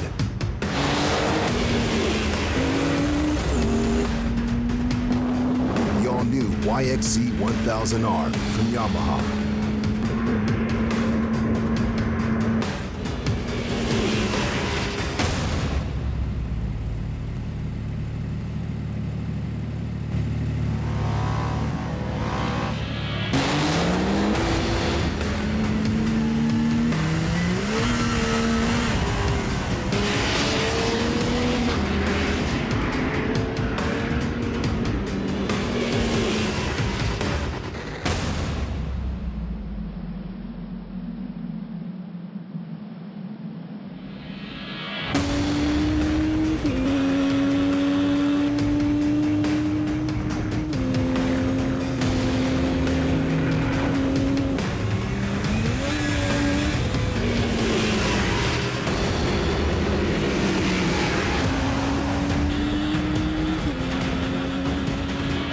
The all-new YXZ 1000R from Yamaha.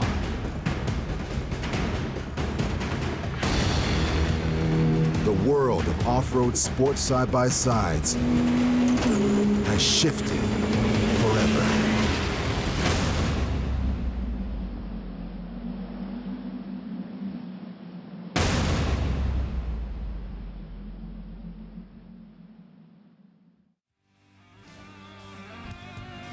Welcome back to Race Day Live at MetLife Stadium in East Rutherford, New Jersey. It is round 16 of Monster Energy AMA Supercross and FIM World Championship. Coming to the set right now is Team Micro-Built PRBC's Ronnie Stewart. Welcome to the show, man. Thank you. Thank you very much for having me. Hey, how it's is it out there? The track looks like it's good. The track's fantastic. You know, they put the right amount of water down. It was a little bit wet for my teammate in the first 250C practice, but it turned around to be a great day. We can't be lucky enough to have a good racetrack to race tonight. You talk about the race here. You got a lot of fans here. This is like a hometown race. I think you bought like 500 tickets, and section 123, they'll all be wearing the Ronnie Stewart shirts. Yeah, it's pretty unreal. We have 518 people out there, all friends, families, guests of ours, some clients of our sponsors, so it's a very special event for us. Right, and you've been back on the bike now for several weeks, and you're starting to get your feet under you, I think, a little bit. You know, a little bit tough last weekend, but now with your home race, you got to get in there and try to get into that main event. How are you feeling today? Yeah, for sure. It's definitely tougher than I was expecting. You know, all the cross-training, visualization that you do off the bike, nothing compares to actually going out there on a Supercross track and racing. So, unfortunately, I started a little bit further behind than what I would like to. I would like to have a little bit better result coming into this round, but I feel great out there. I love the track, and there's great hometown vibes for sure. You know, something I saw on Thursday, and I don't know if you picked up on it when you were out riding press day, but I noticed before you went out, you reached down and you were making sure that chain had the right adjustment on there. Is that something you do now every time you get on the bike?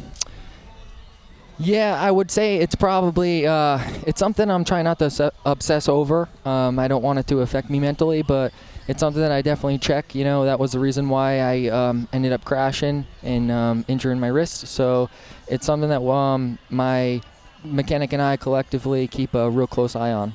Right. You know, you got a cool wrist race right there. I've raced with one of those. They really help out a lot. You know, how is that thing holding up, pounding through those whoops and landing off the 65-foot triple? Is it doing its job for you? I think this thing's doing a great job. You know, it restricts your movement, some of the movement that I don't have just yet. So it really helps support and help with the pain, and also provide some protection in the event that you do go down. Cool. Well, you talk about you're wearing it when you're on the motorcycle, but what about cross training when you're on a mountain bike or something, or maybe when you're just out up in the hills jogging or something? You keep it on to get used to it, to keep that feel, and also if you trip, you don't want to put your hand out. Mountain bike I do. Other than that, what I'm trying to do is stress it out and strengthen it, get more range of motion. So my goal during the week, in the beginning of the week, is to try to stress it out and to make it move in positions where it's not moving in the brace. Force it to, yeah. Absolutely, when I'm doing something more extreme, I will put the brace on.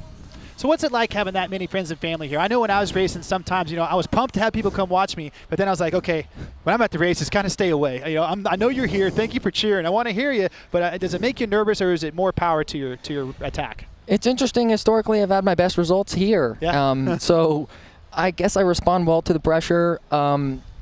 in a way, it's distracting in a good way because you don't have time to sit there and think about all of the, little demons that may pop in your head. It's a busy day. You're growing and always seeing people and saying hi. So for me, I think it's a good thing. I really enjoy. It's a bit overwhelming how many people we have. Yeah, it's cool to see the yellow shirts. It's cool to see you back. We had Dean Wilson on a while ago, and talk about a guy that's had some tough breaks. And what is down there in the pit of your stomach that keeps you coming back when you're hurt? It sucks, it hurts, you're in pain. But then the only thing you can think about is getting back on that bike. You still got the fire, and you look at a big smile on your face. You'll be coming back now strong.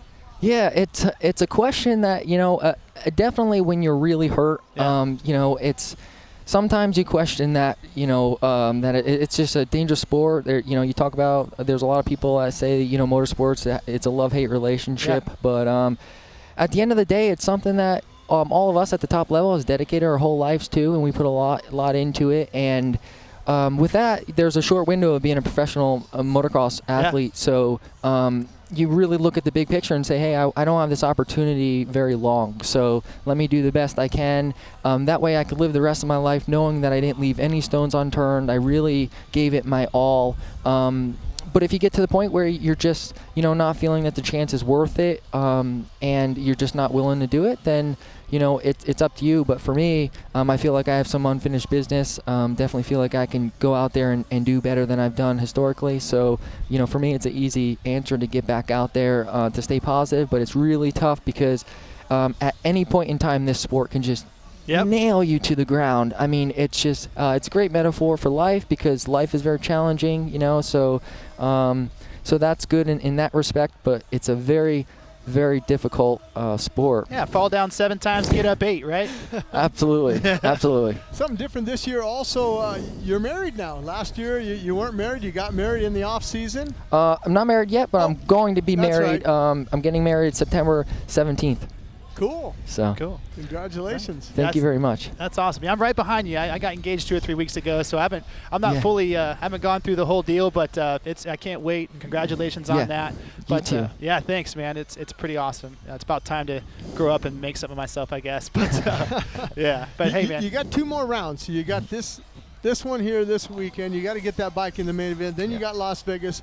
What are your plans for the outdoors? Are you going to do them all? Are you just going to do a few? What's our team, we're committed. We're doing the whole series. Nice. That was one of the reasons why I really strive to come back for Supercross is I want to just get over the hump of getting out there, getting racing, get the nerves out so I can be competitive in the outdoor season. I feel so far with my progression, it's a little easier outdoors to get up to speed and to be competitive. But with the local races, with the last couple Supercrosses, it was really important for me and my sponsors to get out here. And I just didn't want to go too long without racing Supercross. So I do have a small fear of failure of not doing the best with these next 2 races, but overall it's a win just to be out here and to be going through the motions. I'm going to be better off in the long run, even if it doesn't work out so good for me in Supercross. Right. Well, you showed up with more fans than 90% of the guys here, so you already got that covered. We want to wish you good luck and good vibes out there. Thank you so much for having me. Yeah, good luck, Ronnie. Cool. Thanks, guys. Well, one of my favorite aspects of the show and my favorite aspects of Monster Energy Supercross is the relationship between riders and mechanics. Each week we give away the MMI Top Tech Mechanic Award. Let's go back and take a look at the guy who won it from Gillette Stadium. This week's MMI Top Tech Mechanic, Rich Simmons. Well, you guys had a tough road today. You had to go all the way through the last chance qualifier and then get that bike ready for the main event. Tell us about it. He went down in the heat race. He had a good practice, qualifying 5th, and then just a mistake in the heat gave us a bad gate pick for the semi, and that puts you in a bad position for things like that to happen. So broke a front wheel, a head pipe, things like that, but he did what he had to do to get in the main event, and I think he rode a really good main event tonight. Cool. You're an MMI grad. Talk to us about what you learned at MMI that helps you being a factory mechanic for HRC Honda. MMI grad from the Phoenix campus in 2005, and they teach you a lot of good things there. The main thing I learned was professionalism. There's some people there that really need to learn that, and young kids and stuff. So they do a really good job of teaching those skills, to go to the next level. Well, you just got picked up $1,000. How are you going to spend it, man? I don't know. Maybe I need to give this to Cole. He deserves it. Right on. Well, congratulations, and thank you for helping out and being an MMI Top Tech mechanic. All right. Thank you, guys. On Friday, May 6th, the top Arena Cross riders to battle for the championship crown when the AMSOIL Arena Cross Finals comes to Orleans Arena in Las Vegas for the first time ever. Then, on Saturday, May 7th, the top Supercross riders converge on Sam Boyd Stadium for the final round of Monster Energy AMA Supercross and FIM World Championship. Dungey, Reed, Stewart, Canard, Barsha, Millsaps, and more battle for the title of Supercross champion. Get your tickets now for back-to-back nights of championship racing. Las Vegas Finals Weekend, featuring the Monster Energy Supercross Finals and AMSOIL Arena Cross Finals. See supercrosslive.com or arenacross.com for tickets and details. And welcome back to Race Day Live. Coming to the set right now is Team Babbitt's Monster Energy Pro Circuit Kawasaki, the current point leader in the AMSOIL Arena Cross Championship with 1 round to go. Gavin Faith, welcome to the show, man. How you guys doing? Gavin, good. Nice to see you guys. Good. So how's it going, man? You got 1 more round to go. You got 8 points on your teammate. How are the vibes there? You got to be looking forward to this week or next weekend in Vegas. Yeah, it's been going really good. I've had an awesome season, and after the points resetted, I was leading, and then Blows got the red plate from me for a little while, and luckily last weekend I was able to regain the points lead and have an 8-point lead going into Vegas, so I'm looking forward to it. You know, something I wanted to ask you, and I was really happy, it was an outdoor arena cross in Salinas, and it rained up there. Yeah. How was that to have in arena cross? It's definitely throwing you a curveball, especially we're in, usually in hockey arenas. Right. And to go outdoors, bigger arena, and then the rain came. So we were kind of joking before, like it might be the first arena cross mutter, and then, in the forecast it was showing rain, and, unfortunately it rained, but yeah, I was riding really well there, and I kind of threw it away and crashed, with like 3 laps to go, and ended up 3rd overall. But I've been feeling good, staying consistent, and staying on the podium. That's what's key. Denny Bartz has got to be happy over there. The Monster Energy Babbitt's AMSOIL Kawasaki team. You guys are 1, 2, 3 in the point standings. How is the vibe over there? I mean, you're going against the championship against your teammates. If it's somebody else, okay, I know what I got to do. But I mean, hey, I know Denny, and he probably said, look, hey, you guys go out and race. Don't think you guys are a team. Just go out there and race hard. Yeah, Denny's got to be pumped. I mean, it's going to be a Babbitt's championship. Mathematically, only one of us 3 riders can win, so he's really happy with that. But yeah, it has its advantages and disadvantages. I mean, being teammates and everything, Denny can ease us along and make sure nobody does anything dumb, and it's obviously there's a lot on the line. The championship on the line, so under the tent, there's a little bit of tension there, but. It's racing, and like I said, there's a lot on the line and a lot of money on the line, so it's gonna happen. Andy, I got a chance to look at the track map for the AMSOIL Arena Cross Final at the Orleans Arena there. It's a cool track. You start outside. How is it? How is that? You like that? Yeah, we started outside last year too, and it's really good. It opens up, and I think we have actually 6 lanes of racing next weekend, so usually we just have 4 lanes, so extra 2 lanes of racing is always good, and no start straight away, so it's going to be a little bit longer track in Vegas this weekend, and just hoping everybody is coming out for Supercross can come check us out Friday night. And Jim and I are going to be there, man. Yeah, we can't for wait. Sure. After last year, watching that championship between your teammate there and I'm drawing a blank on the champ on Jacob the Huskies. Hayes Jacob Hayes and Kyle Regal. There. I mean, that was a knockdown, drag-out brawl. I mean, that's what you're in for this next weekend. He hopes not. Yeah, you just want a whole shot and I'm gone. Yeah, you guys deal for 2nd and 3rd. Yeah, I'm going to try and stay, away from Carnage as much as possible. Last year was, I think, one of the craziest finishes they've ever had to Arena Cross. So hopefully, for my sake, hopefully it doesn't live up to that expectation. Right. But I'm just going to go out there and try and do what I've been doing all season long, getting good starts and staying out of trouble more than anything. Absolutely. And speaking of that, we have some footage of you keeping out of trouble and winning races. Here you are right here, opening ceremonies. You guys have cool opening ceremonies, just like Monster Energy Supercross. Danny Stewart does a good job, and it had to be fun all year long coming out. Yeah, it's awesome. The opening ceremonies, Danny does an awesome job. We all have our own theme, kind of opening ceremonies with videos and music, and yeah, it kind of it's kind of the same as Supercross, so it's awesome. You know, a lot of guys have to, you know, compete in there to come through the Ricky Carmichael Road to Supercross. Head-to-head, man. Yeah. I love the head-to-head racing. That's a chance for you to get a point right there, too, isn't it?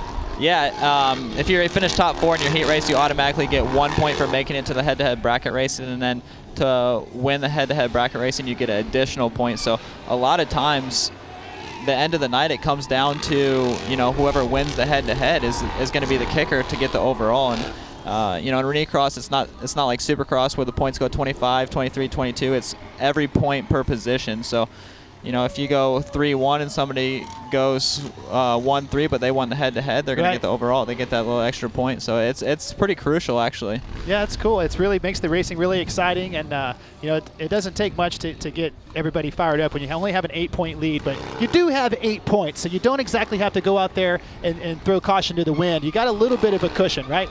Yeah, I mean, like I said, every point's a position. So I got an 8-point lead, and you know, Bloss is 8 points back, obviously, and then I think Jacob's 26 points back. So, yeah, no, I just got to be cautious, and it's Arena Cross. Obviously, anything can happen, so I just got to put myself in good position like I have been all year. And you know, the main thing is just going to be staying out of trouble, and you know, hopefully at the end of the day we can wrap it up. Speaking of staying out of trouble, what's it been like on the road? You know, that's the thing. I did the Arena Cross series in '95 and '96 with Denny Stevenson and some of my heroes. It's a fun, tight-knit family group there at AMSOIL Arena Cross. Are you having a good time? And what's it like being on the road? You know, really close. Yeah, it's a lot of fun. I really enjoy doing the Arena Cross series. I mean, even, you know, riders for other teams, mechanics from other teams, you know, everybody gets along so well, and it's really a tight-knit family. I mean, everybody helps each other out with rides to the airport, or whether it's, you know, track walk, everybody's a high five and getting along. So I really enjoy doing Arena Cross. It's it really suits me well, and I've been enjoying it a lot so far. Well, I got one question for you. You used to compete in the Monster Energy Supercross. What have you taken away from Supercross that helped you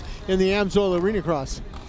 Yeah, I've raced Supercross 3 years, and you know, obviously I gained a lot of experience. Like my teammate Chris Bloss, you know, a lot of us have raced Supercross previously, and you know, when you come to Arena Cross, you have to be a lot more intense. Like they say, #more intense. So it's you know, it's a lot tighter of racing. There's 16 guys on a 22-second lap time track, so you know, you run into lappers on the 3rd lap, and it's wild. Yeah, you know, literally anything can happen. I think a couple weekends ago, the lapper went over the berm, and Hayes came over the single on the backside, and he came over, and there's a rider laying in the track, and he hit him. So it's like, you don't expect, you came over this roller, and there's just a guy, no bike, just a dude laying there. Anything can happen, just like with these guys over here to your left. You know, the unknown guys on their Harleys.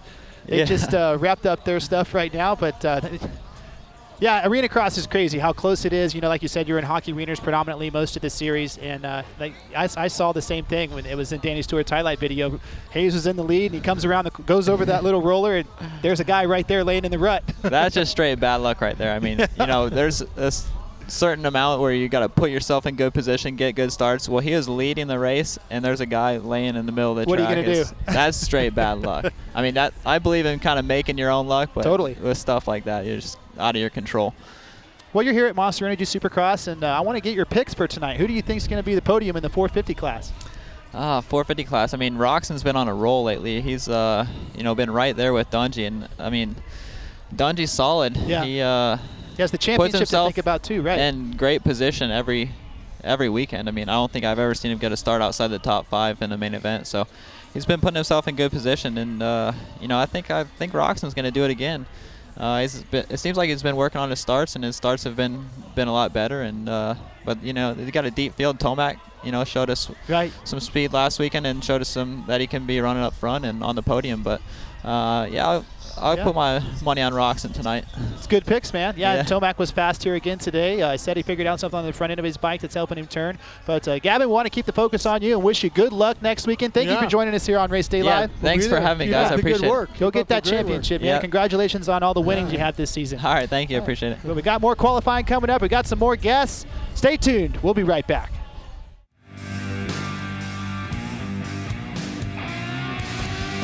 AMSOIL. Let nothing stand between you and a great day of riding. Protect your weekend. Choose AMSOIL synthetic lubricants for your bike and your truck. DC Shoes is proud to be the official footwear sponsor of 2016 Monster Energy Supercross. DC, defying convention since 1994. Check out our latest products at journeys.com. Motorcycle Mechanics Institute wants to give you a 2016 Kawasaki Teryx 4LE side-by-side. Go to www.winthatride.com to enter for your chance to win. Oakley is proud to be the official eyewear sponsor of Monster Energy Supercross. Follow us at Oakley Motorsports and at Oakley on Instagram and Twitter.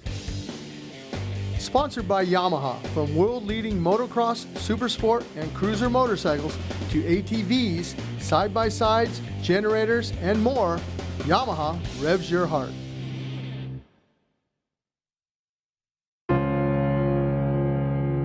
Your journey to work, to play, to see places you've never seen before.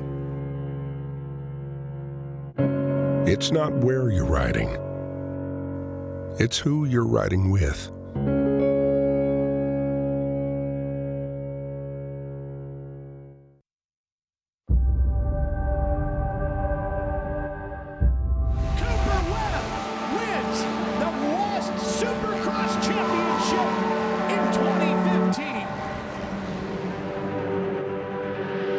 I just woke up one day and it clicked, and I'm like, I'm not just gonna be someone that rode a dirt bike and that tried. I'm gonna become the best. To be the best, it takes sacrifice, it takes a dream and a drive. Striving to be the best, it's super critical to have a strong team behind you and a strong motorcycle. Being the best is everything, you know, that's what you want. It's where you want to be. It all just comes down to how much passion you have for the sport. The bike is everything to be the best. Never give up, chase your dream, and if you work hard now and you sacrifice and you do what you're supposed to do, you can live the rest of your life as a champion. The Yamaha Champion YZ450F and multi-champion YZ250F. Rainbow Studios. Are you ready for more? MX vs. ATV Supercross Encore. The off-road legend returns with the next generation of graphics. Set yourself up with all new gear and bikes. Tear up the track in Outdoor Nationals and Waypoint races. Meet up and explore in Freeride. And for the first time ever, Rhythm Racing. Available now.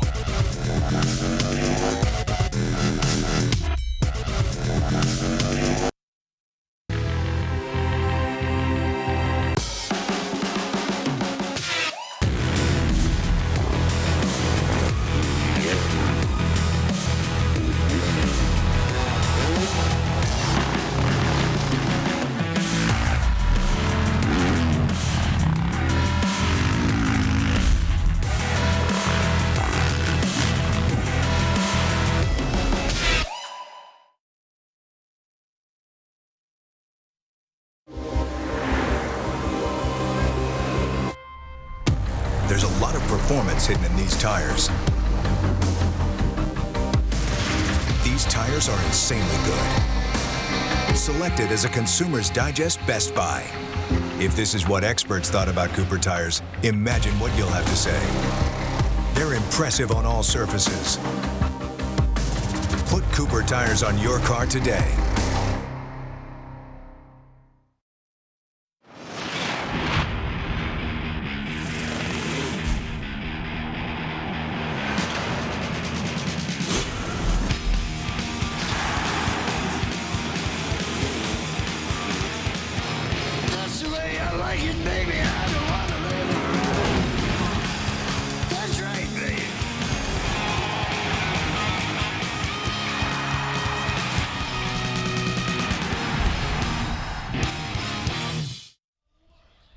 Welcome back to Race Day Live, round 16 from East Rutherford, New Jersey at MetLife Stadium. Look at the city skyline right there, Jim Holly. Ain't that beautiful? It is a beautiful thing, and it is a beautiful city, you know. Absolutely. Spectacular. Been a great sunny day here. The Monster Energy party in the pits is packed. The crowd is huge. The smoke show's going off. I think we just gave away the 1,000th Monster can here at Monster Energy Supercross. Had some good guests on. We talked to Gavin Faith, Ronnie Stewart, talked to Dean Wilson. First round of qualifying is in the books. We got round 2 coming up here pretty quick, but and you can hear BJ's got that thing fired up. He's ready to go. But the big storyline here today, Jim Hawley, Red Bull KTM's Ryan Dungey's got a chance to put a ribbon on this thing.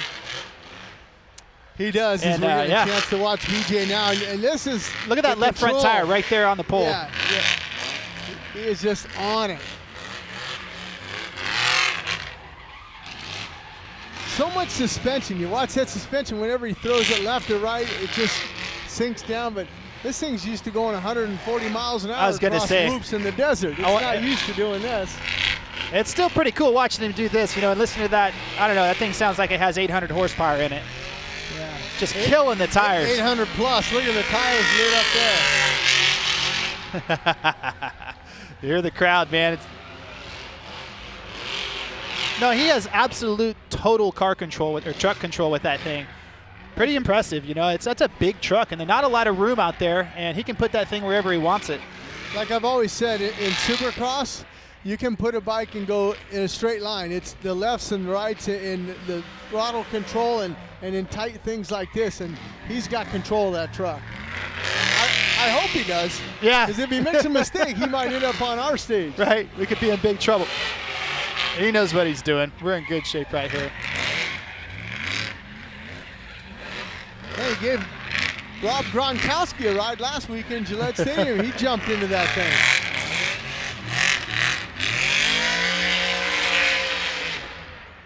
Very cool.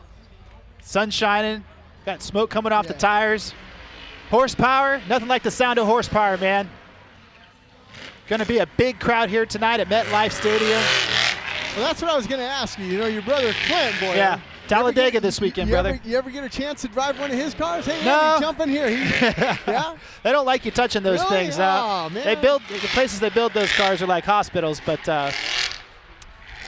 it'd be pretty fun, though. I'd love to go for a ride with BJ. He definitely looks like he knows what he's doing. I tell you what, you can see the passenger in there, and they're getting beat up all over the place. You got your 5-point harness on in there, and helmet. You're still moving around out there. There's the big old shot of the crowd right there. What's really cool, from a dead stop, he can mash the gas in that thing and wheelie that truck. Yeah.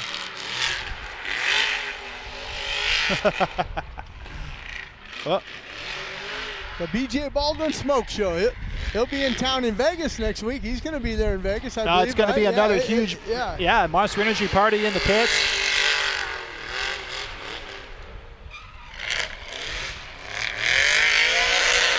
Woo! Pure entertainment right there. What was you saying about that engine earlier? It sounded pretty healthy. Yeah, it's not missing. No. The brakes are pretty good on that thing, too. I was just going to say, the brakes have got to be phenomenal. This thing can stop on a dime. Well, maybe a quarter. Like you said, it's amazing to think with that thing's natural habitat, going 120 miles an hour over 5-foot deep sand loops. Still be pretty fun to do some donuts in the parking lot, though, for sure. Yeah. Or just take it downtown Newark, New Jersey, or take it into New York City. Go play with some of the cab drivers. Yeah. Very, very cool. We'll stick a an Uber sticker. Stick an Uber sticker on it. Yeah, come for a ride.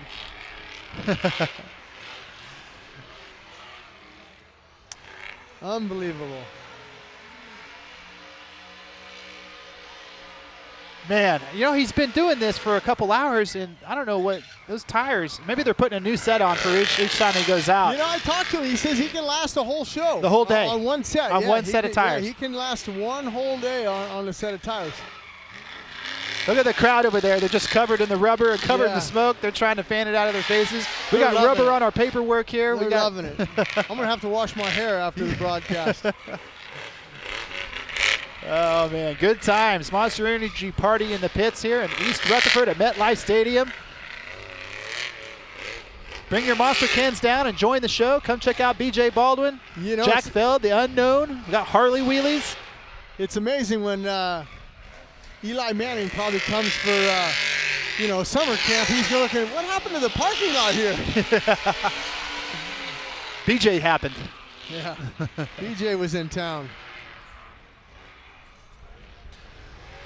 like we were saying, Jim, you know, the big headline here at MetLife Stadium at round 16, the old number one. He's got a chance to put a ribbon on this thing and clinch that championship. All he's got to do is get a 14th place finish if Ken Roczen wins this thing, and I truly believe Ken Roczen's on a roll. Didn't qualify that well, but I think he's on a roll, and I think he's going to win this thing. I don't know. But Dungey's going to be close enough to wrap the title up. Yeah, absolutely. You disagree? I think Eli Tomac. I might have to put him on my RM fantasy picks because Eli was looking good, and he found some stuff you said on the front end, and he put in a good performance. He won here last year, getting close to the outdoors. As I think DJ's throttle stuck. I can't hear anything right now. You always know this is the final when he doesn't let off the pedal. He just leaves it matted right there. Yeah. Just down. Down. Look at that. Well, it was, you know, it's a lot of things going through a racer's head when they're on the verge of a championship. And we caught up with Ryan Dungey down there on track walk. Here's what he had to say. I'm here with Ryan Dungey. Ryan, tonight could be a magical night for you. Yeah. Your thoughts? Yeah, just honestly, they're obviously with the opportunity at hand is we're in a great position. You know, that goes without saying, but there's still some work to do, you know, obviously with racing and approaching it the same. You know, I definitely, each of these races are very important, each individual race especially, so we're definitely go out there, give it our best like we always do, and approach it the same. You know, look forward to tonight. Obviously the weather's beautiful here up in New York, and the track's looking good as well, so excited to get out there, get some practice in, and have some fun. I looked at your boots and I thought, man, I think you came here to pour some concrete today. Yeah, well, actually, these are the boots I had to purchase. I went to work with Pops on the off season, so they're from the construction site. So we thought wouldn't wear them any other day, so I decided to bring them here to the track and wear them all Supercross season. So it's good, you know, the track's muddy and we ruin shoes, so gotta have look the part at least. Does that put life into perspective on how, you know, your job is, how much fun you have doing the job when you go out and you got to pour concrete and you see how hard it is to bust your butt out there building a house or pouring a foundation for a house? Absolutely. It puts things in perspective for sure. I mean, you know, I thought, you think what we do is hard, you know, then you realize you go to work for 2 days and you work from, you know, up at 4 in the morning and you don't get back to 6, 7 at night, and after 2 days of that, you're like, okay, maybe life's not too bad. You know, we're doing pretty good. But it really shows how, you know, it really gives me a lot of appreciation, understanding even more from my dad, growing up, and you know, him doing that and busting his butt all the time, so we could go racing. You know, I mean, he was supportive, and so. My dad's my hero, you know, he's a hard-working guy, and it's fun to get together in the off-season and help him as much as, you know, the couple hands that I have and maybe a little bit of muscle that I have, so it's fun. So it's yeah, hopefully maybe this off-season we'll get to do it again. Good luck tonight. Thank you, guys. So Dungey's ready to do this thing tonight, and BJ Baldwin, you were just saying, Jim Hawley, those tires last all day? Not that one. Not here in MetLife. He blew one. He was out on the rim still performing on that one side on the drive side there. Yeah. Great show. Great show. Got the crowd fired up there. But, you know, good to hear Dungey's focus right there. Seems like he's in a good mood. No nerves to speak of, it didn't seem like. Nah, this is his third opportunity to get a championship in that 450 class. He's been through it. He's done it. And he's confident. You know, I didn't really want to ask him, hey, what's going through your mind? I just saw the construction boots, and I knew that, you know, he's poured concrete with his dad. His dad's a concrete contractor, and I just thought, you know, hey, let's take it off and let's have some fun with it and go in a different direction. But the perspective of, you know, what he gets a chance to do for his job, right? You know, as opposed to pouring concrete, you know, get up at 4 in the morning and bust your butt, and that's 6 days a week. You only got 1 day to, you know, take off. But, you know, it's not saying that racing motorcycles is not hard. Yeah, it's pretty tough. It's a different, you know, a different level. Definitely more fun, though. Yeah, and more money. A little bit more money. Yeah, absolutely. You know, from one end of the spectrum to the other, Dungey, you know, in all likelihood will pick up his 3rd championship here today. A guy that's chasing his first. Yamalube Star Racing Yamaha's Aaron Plessinger, he's chasing down his 250 East Coast Championship. He's 5 points behind Malcolm Stewart. He's really got a legitimate shot of winning the thing. We spoke with him down there on track walk. Let's take a look. I'm here with a guy that rides for the Star Yamalube racing team, and I'm not sure if it's Aaron Plessinger, but I don't know. I almost didn't recognize you, man. What happened to all the hair? You cleaned yourself up. Yeah, I went to a barbershop and got a haircut yesterday, so feeling fresh going into this weekend. You look at that, and you look at Martin Davalos. He got his 2nd. Jeremy Martin, your teammates, got 2. you and Mookie 1 and 2 in the points, and you guys have only got 1, and it's getting close down to the wire. I mean, next week, Las Vegas. Yeah, it's going to be an exciting season. Hopefully I can get 3 wins by the end of the season, but you never know, and anything can happen, and I'm just excited to get racing going and excited for Vegas. One question. Last weekend, what happened at the start in that main event? I mean, you got a bad start, but you came through real well and, just ended up outside the top 3 there. Yeah, it was a little bit frustrating. I got a pretty bad start and then didn't really capitalize on it too quick until the last few laps, and after that it was kind of done, and I caught Shane and Mookie, and it was kind of over by then, and I couldn't capitalize on it, and yeah, just got to work on the starts. You had here a chance to walk MetLife Stadium. Are you feeling it tonight? I mean, as a former rider, you kind of walk a certain track and you go, you know what, this is mine. Yeah, I'm feeling it for sure, and hopefully when we get out here on practice, I'll show it, and yeah, I'm about to throw some big whips and get pretty nasty for you guys. Well, and a little lighter now with all that hair gone, you might be able to get that hole shot in the main. Yeah, for sure, I'm working on it. So Aaron looks cool, calm and collected there. Got the haircut, shaved, and I think he's set on kill to try to go chase down this championship. Yeah, I mean, if anything, he needs to win, because if he loses some more points, he's losing confidence. If he comes here and he wins here, now he's got a lot of confidence going into Las Vegas. If Stewart ends up 5th or something, or just off the podium, he's going to feel that he's lost a little bit of confidence as he's going into Las Vegas. So this is a key event here. I mean, this is the for a lot of people. Yeah, for a lot of guys that are involved in. Then you got the guys that like Martin Davalos, he's looking for more wins. He's out of the championship, but he wants more wins. There's more bonuses. As we're getting a chance to look at the Feld track crew, they looks did like they a put some wonderful water job. on there, yeah. Jim. It's going to be groomed. It's going to be perfect for the final qualifying sessions here. And Shane McElrath, that's another guy. Yeah, he's tough. looking to get a win. He can. I get see in him there. on the podium tonight, Jim Hawley. Number 30. I think so. He's had him before, and I think that with the ride that he put in last week, he had a good ride going in. And then, Tyler Bowers. He's won heat races. He just hasn't, had a podium here. So look for him to kind of mix things up as we're watching the water being laid down by the Feld track crew. And that's a fire hose, so just put a little bit down. That's the key. You don't want to flood it out there. Just kind of get it, because they're going to have another opportunity after all the qualifying's done to rework this track and get it ready for the opening ceremonies. Right, for the show coming up tonight at Fox Sports 1 at 7 p.m. But another rider that's looking pretty good the last couple weeks, Eli Tomac on the Monster Energy Kawasaki. We spoke with him down there on Track Walk this morning, and here's what he had to say.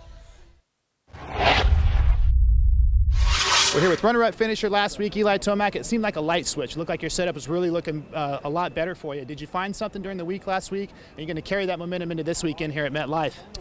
Yeah, and that's the plan right now. We did make a couple of big changes a few weeks ago.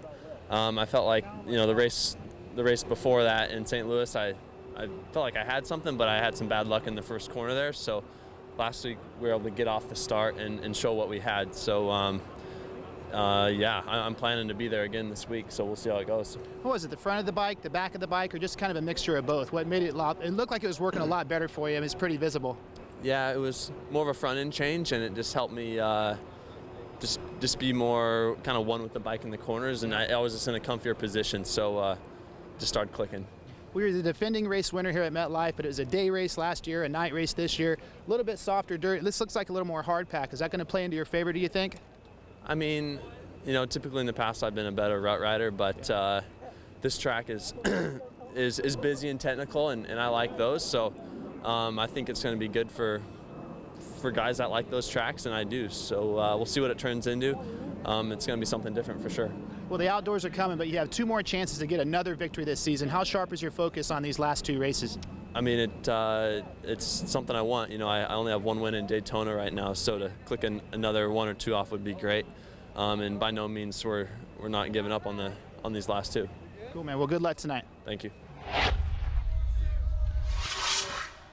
So we just heard from Eli Tomac right there. And what do you think about his chances? He rode really good last weekend.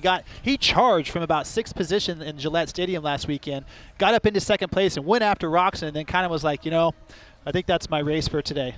One statement he made there at the end of that interview that I really like, he goes, "We're not quitting."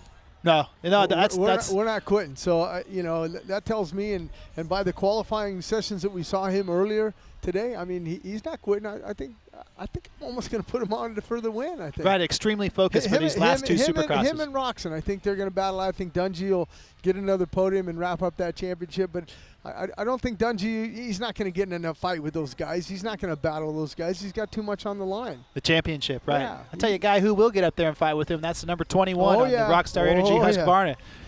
Yeah. He'll fight anybody and everybody. All the time. He don't care. No. Jason Anderson, tough cookie. He's got 2 wins on the season. We caught up with him on Track Walk to see what he was going to feel like for tonight here at MetLife Stadium. Let's check it out.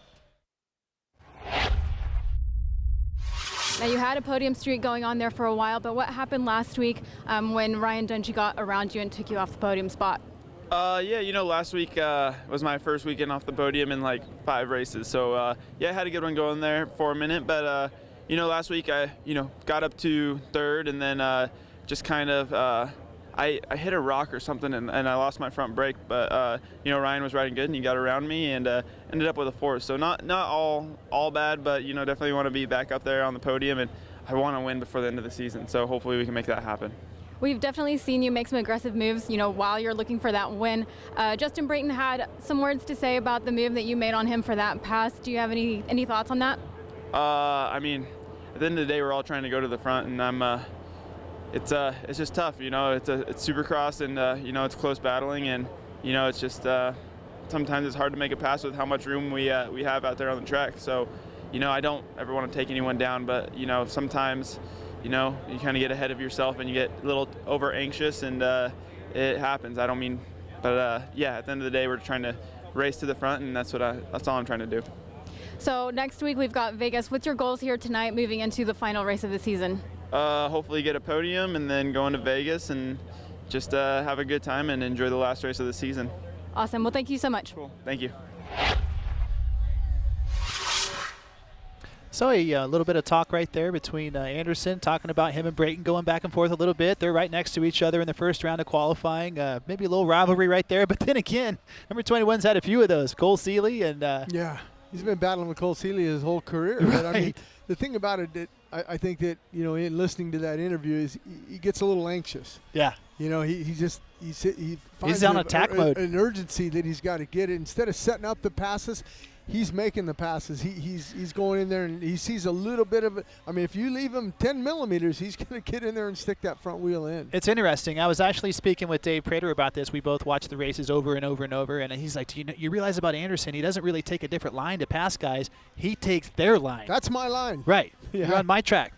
Yeah, he'll move it away as we're getting a chance now to look at the Feld track crew with the water truck there. Now they got rid of the hoses. They said, look, we need a little bit more. And bring out the big gun. But right here in the on the starting line, yeah. You don't want to water that by hand. Just use the truck. It's a nice fan spray out of the back there and turn it off. And with the sunshine and a little bit of breeze, Jim, they can put a lot of water down, and it's going to take it. Yeah, and the key is that breeze that we talked about. The sun's out and that breeze is going. You see our papers blowing around sometimes on the set. I take mine down, man. Mine ain't blowing. I tried to. I got my. I went over to merchandise and I got another cup, and these are cool. The merchandise trailer. Yeah. It has a lot of great T-shirts big line. and things. Yeah. Yeah, and you guys can't see that, of course, but we can see it. We can tell you right now the party in the pits is huge. A lot of people here at MetLife Stadium. But hey, man, it's that time of the show, man. The hot lap. MX versus ATV Supercross Encore hot lap. Let's hit it. Let's go. Here we go, Andy. Salt Lake City, baby. Is it Salt Lake City? That's right. There you go. I like Salt Lake City. Salt Lake was good to me back when I was racing, and got a lot of looks like the soil's perfect in Salt Lake City. Yeah, this is part of the downloadable Supercross Track Pack 3. It's got that huge double on the starting line and a difficult rhythm section. They like putting inside ruts so you can set up passes. This track has a lot of deep inside ruts. Bam. Well, and the thing that I like about this is it's got a lot of lefts. It's got a lot of rights. Like here in MetLife Stadium, we only have one right-hand corner. Everything else is left-handers. But here, MX versus ATV, they did a great job of mixing it up with left-handers, right-handers, timing sections, big triples, yeah, and a nice whoop section.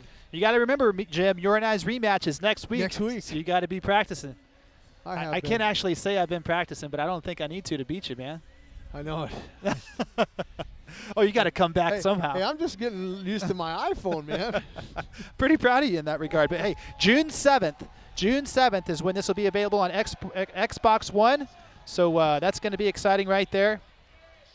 So MX versus ATV Supercross Encore Hot Lap. Been fun all season long. It's a great video game. Go out and purchase yours today. So, hey, here we are in the pits. The sun shines out. Wind's blowing a little bit, but it's been a good day here on Race Day Live. I want to thank everybody for tuning in, especially all of our international guests. Over half of our viewers are made up of international viewers, so thank you for tuning in from all over the world. Had a fun season. We're here at round 16, the penultimate round of the championship at MetLife Stadium in East Rutherford, New Jersey. Second round of qualifying coming up. Yeah, look at that track. That track was so manicured, just perfect. I mean, this is when I would like to go out there as we're getting a chance to look at it. There's no really hard, slick spots out there. It's just perfect conditions, but it's going to be excellent. Hey, Andy, also after this, you're taking off. You're heading up to Providence, Rhode Island. That's right. Yeah, the final performance of the Ringling Brothers and Barnum and Bailey Circus Asian Elephants. Couldn't be a bigger honor in my life to be asked to go up there and help with the broadcast on Facebook Live, joining Sam Gomez and Miss Kayla Olson for a very special show tomorrow night. Over 140-year tradition, and that's going to be their final show. So it's going to be very cool. Can't wait to do that. But had a great time here on Race Day Live as always. I'm just glad the sun shines out. It feels good. The wind, it's all right. I'm just afraid it's going to blow in a little bit of clouds here tonight. But the weather forecast looks good all the way till 3 in the morning, so it should be awesome. The track should be perfect. Good stage for round 16. I'm okay with a little bit of wind because when B.J. Baldwin gets out there, blows that smoke out of here. Blows the smoke out of our faces. But right. Yeah, no, that's going to be interesting. You up there in Providence, Rhode Island. I'm a little bit jealous you get a chance to get up there because I like the elephants. I went last year to Ringling Brothers and Barnum and Bailey Circus. I called Sam Gomez and Christy Gannon. I said, hey, can I get some tickets? I've never been to the circus, and I had a great time. I love the elephants, and I love them so much.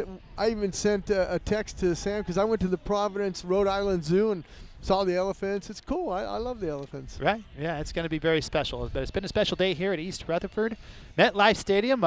Couldn't do Race Day Live without our sponsors, so let's go ahead and hear from our sponsors right now and thank them. AMSOIL. Let nothing stand between you and a great day of riding. Protect your weekend. Choose AMSOIL synthetic lubricants for your bike and your truck. DC Shoes is proud to be the official footwear sponsor of 2016 Monster Energy Supercross. DC, defying convention since 1994. Check out our latest products at journeys.com. Motorcycle Mechanics Institute wants to give you a 2016 Kawasaki Teryx 4LE side-by-side. Go to www.winthatride.com to enter for your chance to win. Oakley is proud to be the official eyewear sponsor of Monster Energy Supercross. Follow us at Oakley Motorsports and at Oakley on Instagram and Twitter. Sponsored by Yamaha, from world-leading motocross, supersport, and cruiser motorcycles to ATVs, side-by-sides, generators, and more, Yamaha revs your heart.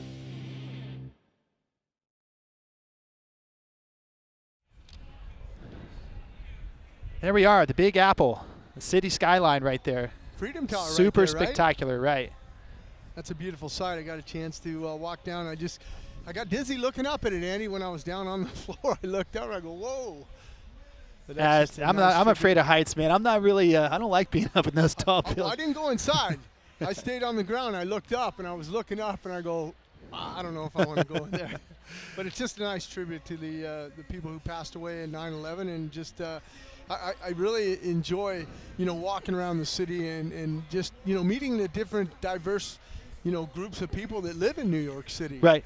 Yeah, and speaking of tribute, Legends and Heroes of Monster Energy Supercross is paying a big tribute to Big Boar Barry Karsten this weekend. He's a New Jersey boy. Right, local guy, and man, I'll tell you what, I remember Barry Karsten when I was racing arena cross back in the the late '90s. He was I thought he was like getting into the vet class back then, and he was still racing 10, 15 years after that. The thing I remember about Barry Karsten when I first got into broadcast, he would ride a 125 and a 250 back when it was a 125, 250, and try and qualify for both main events. And if I'm not mistaken, I think he did it once or twice. Right, yeah, I think you are correct there on that. Barry Karsten there being honored by Legends and Heroes here at Monster Energy Supercross. There he is. There's Barry. That's in his younger days, looking good, looking in shape. Got a clean haircut there. I think that's pretty recent. He's still fast. He'll still show up at the Ricky Carmichael Amateur Supercross and ride the plus 45 class and win the thing. Well, I think he's getting close to be, there's some trophies that he's won here locally, and I think he's getting close to 50, though. I think he might be turning 50 here pretty quick. Yeah, him and Earl May. And there's a shot of him. He actually helps out with the AMA and flagging. I know that Mark Siegel and stuff and his wife actually helped out last year flagging here at MetLife, so he's just a big enthusiast of the sport. That's a great shot of him standing up coming out of that turn. Typical Barry style right there, standing up over the front of the bike, feet on the pegs. Pulled some big hole shots in the Outdoor Nationals. That's kind of where he got the nickname Big Bore Barry. But I remember at Budds Creek, he pulled that hole shot, very famous photo.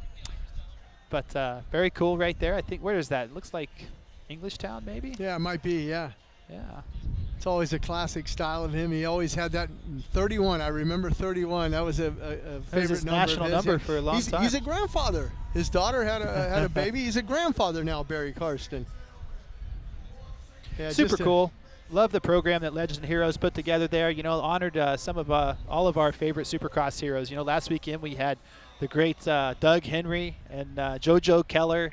But back on track right here, we got the second round of qualifying taking off. It's 250C qualifying number 2.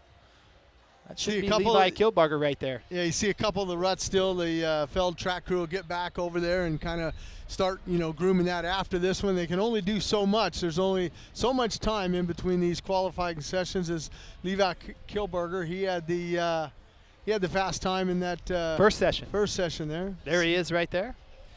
A lot of water on the track right now, Jim. Yeah, kind of tiptoeing through a few of the corners here. But it'll work in. They got enough time out there. They got about 8 minutes left into this. They got a little bit of time. It'll come in. We'll keep our eye on our friend Patrick DeLowry there. Yeah, good to see Patrick out there. Made his debut last weekend in Gillette Stadium. Didn't quite make it to the night show. Hopefully tonight he can qualify in and make it to the night show.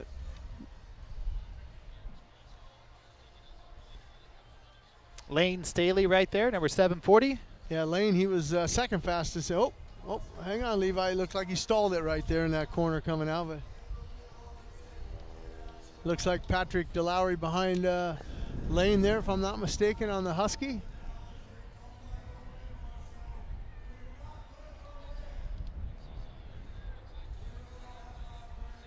Timing section transitions look really good right now. Up and over the over and under bridge, right into a set of whoops. Big whoops. Oh boy. Hang on to it. Yeah. Who was that? I don't know, but he's that was pretty close right there.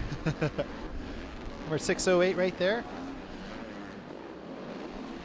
David Pulley. Yeah. He's been jumping back and forth between the 450 and the 250 class. David Pulley has. Maybe he'll find a little bit better luck down here in the 250 East. Yeah, that first turn right there is really, watching Pulley go through there, really slick.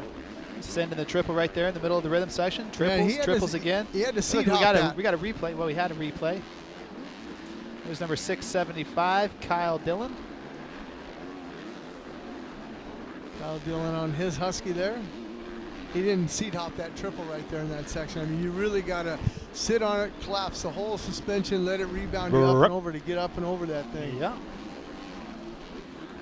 Patrick DeLowry up front. Look at that. 57.6. Good time for Patrick. A lot of his family made the trip down, I'm sure, from Boston area. Once again, showtime tonight on Fox Sports 1, 7 p.m. Eastern Standard Time. MetLife Stadium here in East Rutherford, New Jersey, round 16. 250 East is going to be exciting. Malcolm Stewart with a 5-point lead over Aaron Plessinger, with Jeremy Martin chasing those guys down, 14 points behind him. Ryan Dungey, can he clinch the championship tonight? Going to be a good show. We got a great track. It's a beautiful sunny day here.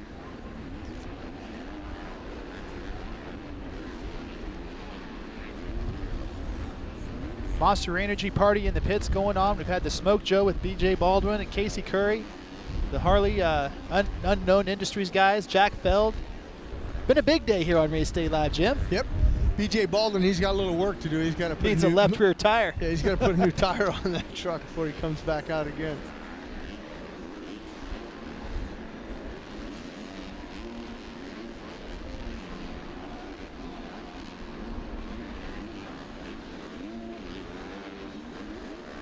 With about 5 minutes to go, Levi Kilbarger jumps up to the top, 53.6. So that was a good lap. He's got a whole second faster than Jerry Lorenz with a 54.7.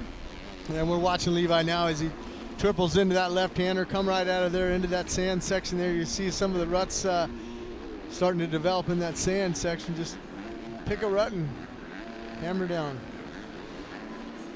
There's Levi. Wheel tapping up to the top of the Dragonback section there. Looking good.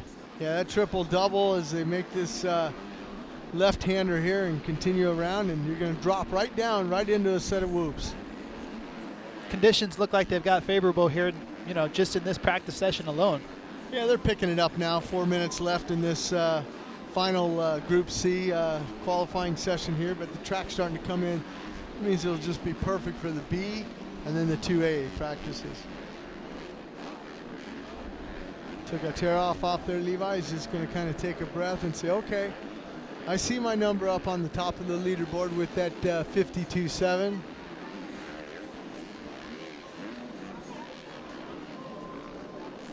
Once again, I want to thank everybody for tuning in to Race Day Live today.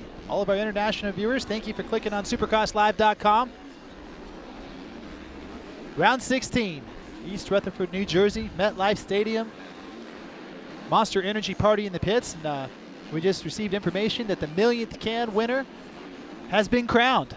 So nice. He won himself a Kawasaki KLX 110, a year's supply of Monster, VIP treatment to the Supercross race next year. Plus tickets. Yeah. So definitely going to be cool. Cool to see who won it. That's awesome. Right. 32,000 pounds of aluminum cans have been recycled. Yeah. It's amazing. Very cool program there by Monster Energy. You want to come to the pits? Bring us a can. You get in. Yeah. I had a good time at the party in the pits here today. I don't know. BJ, he's definitely putting some tires on that truck. He's probably got spares. He's prepared like Dungey and all the Supercross guys. They got him already mounted up. He just got to put a rim on.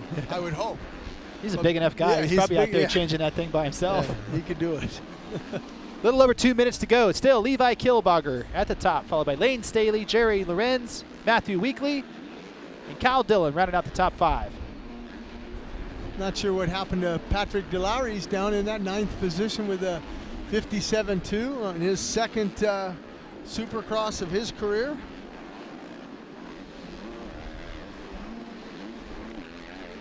See a lot of the guys starting to roll some of the sections there. Just make sure you rolling don't the stop. triple. Yeah. I don't like seeing him roll the triple. You don't like seeing him go around the whoops. I don't like seeing him roll the triple. Yeah, especially on the downside of the Hit triple. that If you're thing. rolling, the guy's up in the air and lands on you. That's not fun. As far as the conditions go, though, looks good. Still a little bit wet, but as this is the C group, we'll graduate to the B groups here as soon as these guys get off the track. Yeah, the whoops look like they're kind of holding up. Yeah, Levi's got that Dragonback dialed in really good. Yeah, he's starting to flow with the track right now. You see him, you know, now he's going to start moving around. Maybe try the whoops here, try to the far right-hand side. I don't know, that section there, he just kind of rolled through. He didn't look like he attacked it going into that whoop section. Yeah, he's just kind of laying out right now. It's about a minute to go in 250C, qualifying number 2. He's on top of the board. Yeah, he's well over half of a second plus faster than the next guy. I'm surprised he hasn't moved up to that B practice. Me too. You know, usually we when see you're him a in the second C, faster than everybody in your practice, typically they'll bump you up to the next group, but Vicky Golden's well. out there, so Yeah, that's Vicky. good to Vicky. We see her. We don't see her out there. We're on Levi Kilbarger, but I'm looking at Vicky Golden. She's 9th fastest right now with a 57.3 for Vicky Golden, so it's good to see her. We had Ronnie Stewart, her teammate, on the show today here at Race Day Live.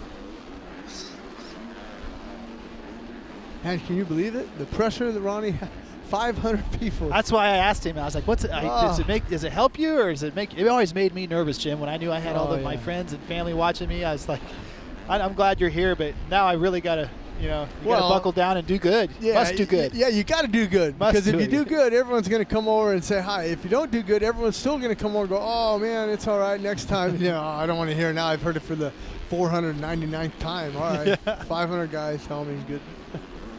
But it's good to see Ronnie back in. I think it's gonna his be tough, real though. focus was to, get back and get racing under his belt before he hit it in the outdoors. I really think he wants to make a statement and run consistently in that top 20. I remember last year he'd get in a few of them and then he'd have a 25th. So I know that's a big part. He wants to keep that 2-digit number. So.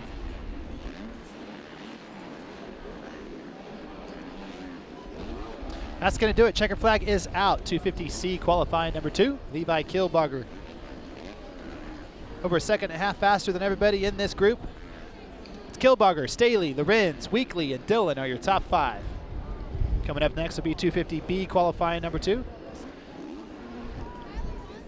As you can see, we're here at MetLife Stadium. Beautiful sunshine weather. Yeah. I've said that quite a bit today, but what do you think about your picks for tonight? It's double points. Yeah, Rocky Mountain ATV gotta wait and MC. see. Yeah, I gotta wait and see the second final round. Yeah, I want to see where Tomac and where Roczen kind of end up. That's going to be my deciding. Whoever's faster in this last qualifying session, that's who I'm going to go with. As far as between Tomac and Roczen.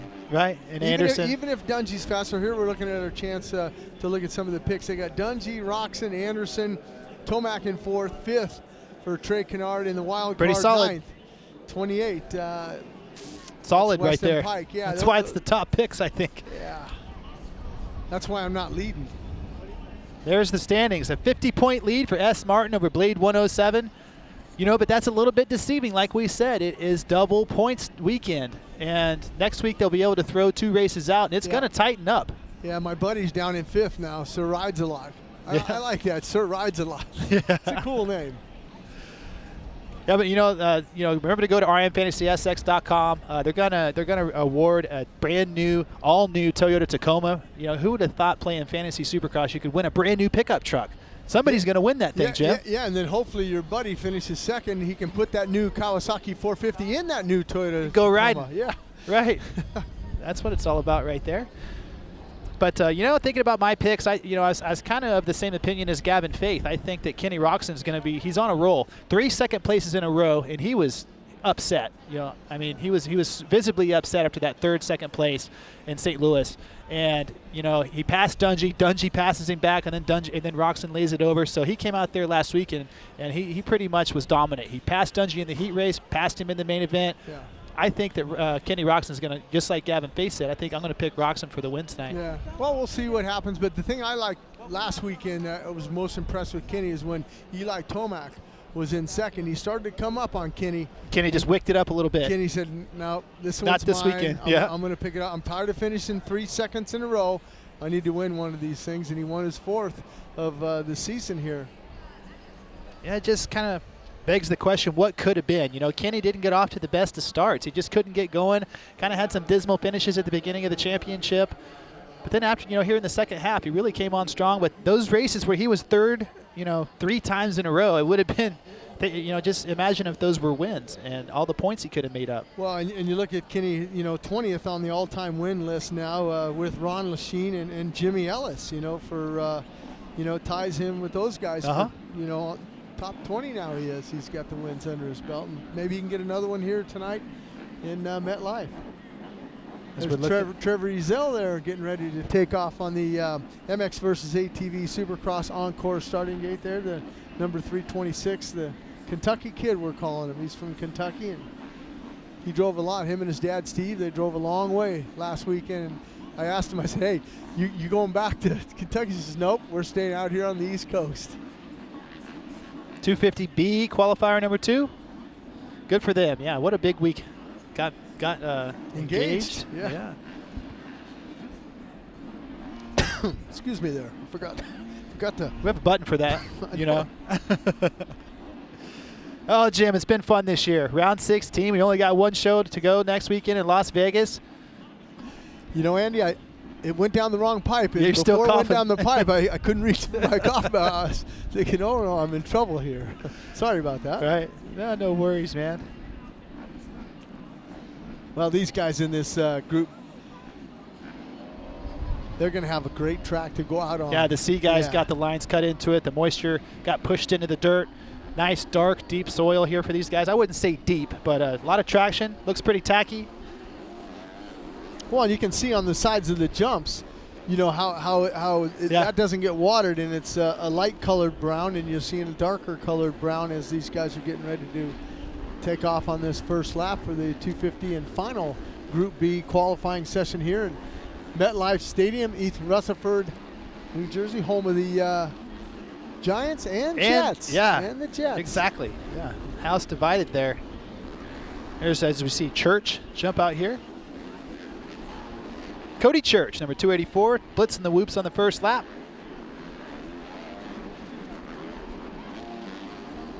Cody looks good right now. He did what he needed to do. Get out there, stay out of trouble. Let's see what his lap time comes in at.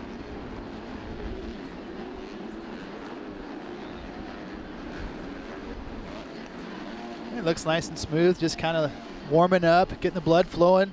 You can see how he taps the rear brake, get that front wheel to drop down after he seat hops that triple there. He's in that sand section right now. And little wall jump right there. Carry that momentum, because you got to get up and over this dragon back and then double that coming off of there. And then, yeah, see, he didn't triple that section right there. That's going to cost him a little bit of time. A lot of time to go, Jim. He'll pick it up. You're right, though. He triples into the whoops, skims his way back out. And remember, these guys are on 250s. The 450 guys can get away with a lot more when they hit into the whoops. They got the power to pull them out. These guys, you know, if you lose your momentum, you're in big trouble. Yeah. Right. Let's see. It looks like clicked off on a heater here, Church. He's charging pretty hard. Henry Miller with the fast time, 53.5 there. Cody Church, who we were watching there, is a 54.0. So Church has got a little bit of work cut out for him to jump back up there and see if he can't get up to the top. And John Short in that second position with a 53.7 now. There's Short right there, making his way through the rhythm section.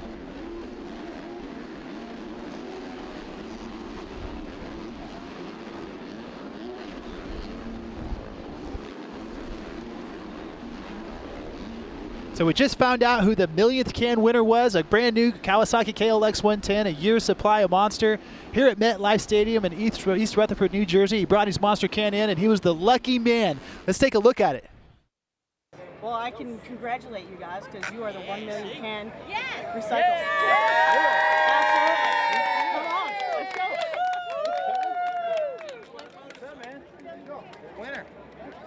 Looks like you got a couple of trackside sweet passes, too. And, of course, that. You get some swag? There you go. Yeah. You got a backpack? Backpacks. You got it. Sweet. You want to do some wheelies in the parking lot? Oh.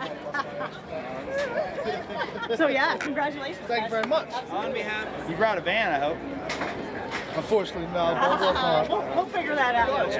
Thank you. Happy birthday, man. Thank you. Woo. That's cool. Right on. Look at this dude.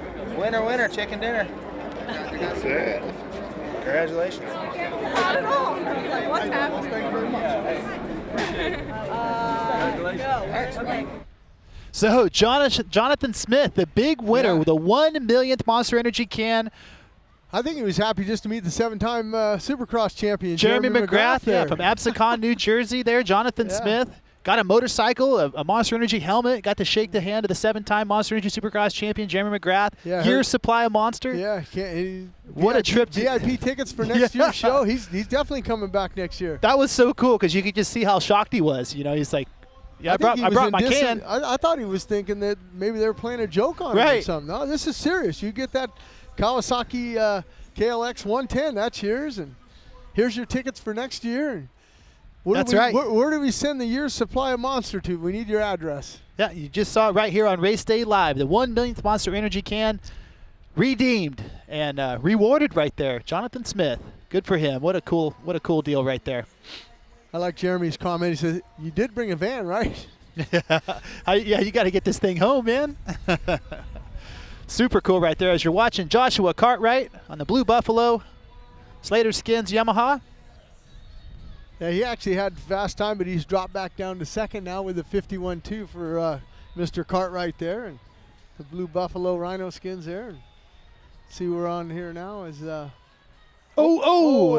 man, come on, buddy, be okay. That was right. Henry Miller right there, yeah, I think. He's all 297. Right. He's good. Yeah, those dragging back sections, man, you got to. They're technical. Yeah, when you drop that now, the only bad thing though is the yellow flags are going to be out. And that's going to put a little damper on some guys that have got fast lap times. Oh, hang on. Yeah. Ugly crash right there by Henry Miller. We'll hope that he's okay. See the white flag with the red cross there. I saw that out there when he went by there. The Asterix Mobile Medical people. Dr. John Bogner there helping him out. About 4 minutes to go. It's Logan Carnow, Joshua Cartwright, Henry Miller, John Short, Van Martin in your top 5. If you remember right, Logan was on our show on Race Day Live. I think he was on there in Detroit, if memory serves me correct. Got into the main event, and we had him on the week after he made his first main event. And good guy. I've been keeping contacts with him and saying hi to him on track walk. He's digging hard. He'll be trying to get in there and make the main event here tonight. Yeah, and you mentioned Van Martin there. He had a 16th last weekend in Gillette Stadium, so a good ride for Van Martin right now. Van Martin sitting in 5th with a 52.0 right now. There's Logan right there. Big kid, tall guy.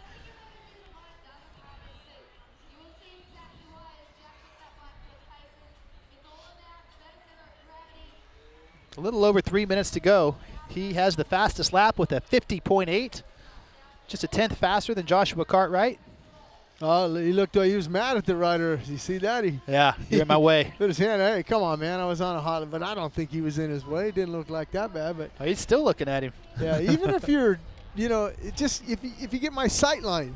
Yeah. That they kind of freaks him out a little bit. Well, I'll see if he can't pick it back up here again. There's Van Martin. He just moves up now. Van Martin moves up to 3rd. As Joshua Cartwright goes to the top on the Blue Buffalo Slater Skins Yamaha there with a 50.6, 0.2 faster than Logan Carnow, who sits with a 50.8.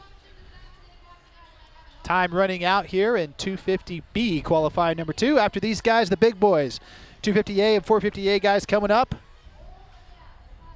Track is in perfect condition.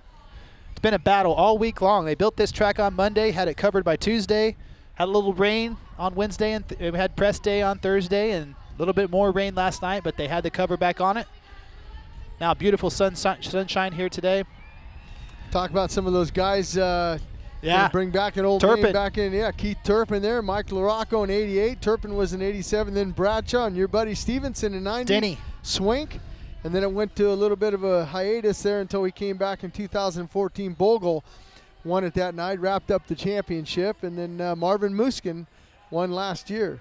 Marvin's been a little bit quiet this I think that wrist is still bothering him. Middle portion of the championship, he was on fire. 4 straight podium finishes. Woulda, coulda, shoulda won Atlanta. Got a second there and lost it on the last lap. And he banged his wrist up, like you said, Jim Hawley, in Santa Clara, and hasn't really had that confidence back. But as talented as Marvin Muskin is, it wouldn't surprise me one bit to see him get a good start, race at the front of the 450 main event, and put that number 25 Red Bull KT on the podium. Oh, Logan jumps up now to that top 49.7. Yeah, good time for him. Almost a full second faster than Cartwright. Martin, Short, and Miller rounding out your top 5 with about a minute to go. Yeah, and you talk about Henry Miller. He's the guy that we saw had that little bit of a tip over there in the crash, and I'm not sure if he's putting in anymore. He might have bent up the bike pretty good because he's only got 5 laps in.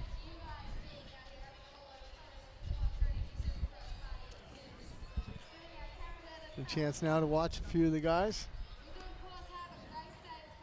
Winding down, Andy. About 42, 41, 40 seconds left in this final Group B. Yeah.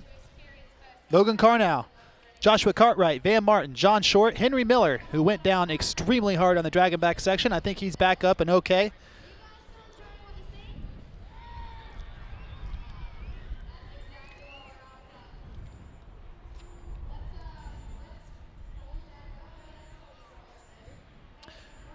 About 15 seconds, 10 seconds to go here. 250B qualifying number 2.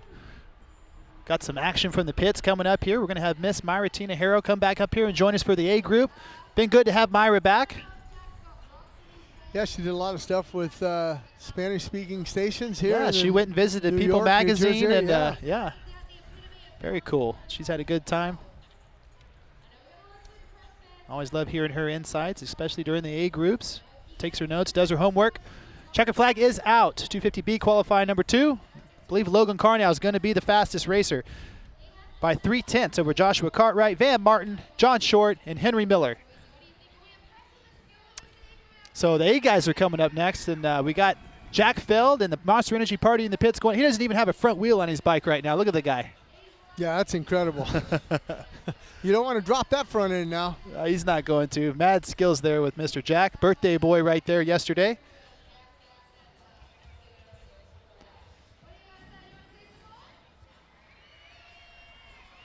Now, how did he get his front wheel back on so quick? He switched bikes? Switch bikes. Okay. He's got 2 of them over there, so he's back on 2 wheels. We'll see what he's going to do. He can do it all. Stoppies, 360s, backflips.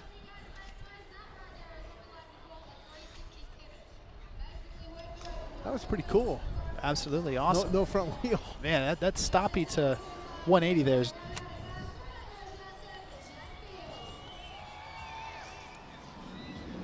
Oh, look at that. Putting on a good show here at the Monster Energy Party in the pits. No seat on that motorcycle, Andy, when we were down there looking at it yesterday. Yeah. First thing I noticed. A lot of standing up on the trials bike. You get a kiss right there, did he, from Rihanna? Yeah. Lucky guy.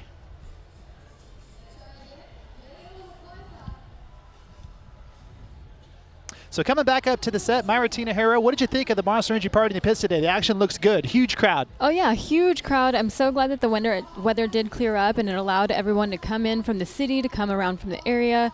Everyone's really excited. We had so much stuff going on over here in the smoke show.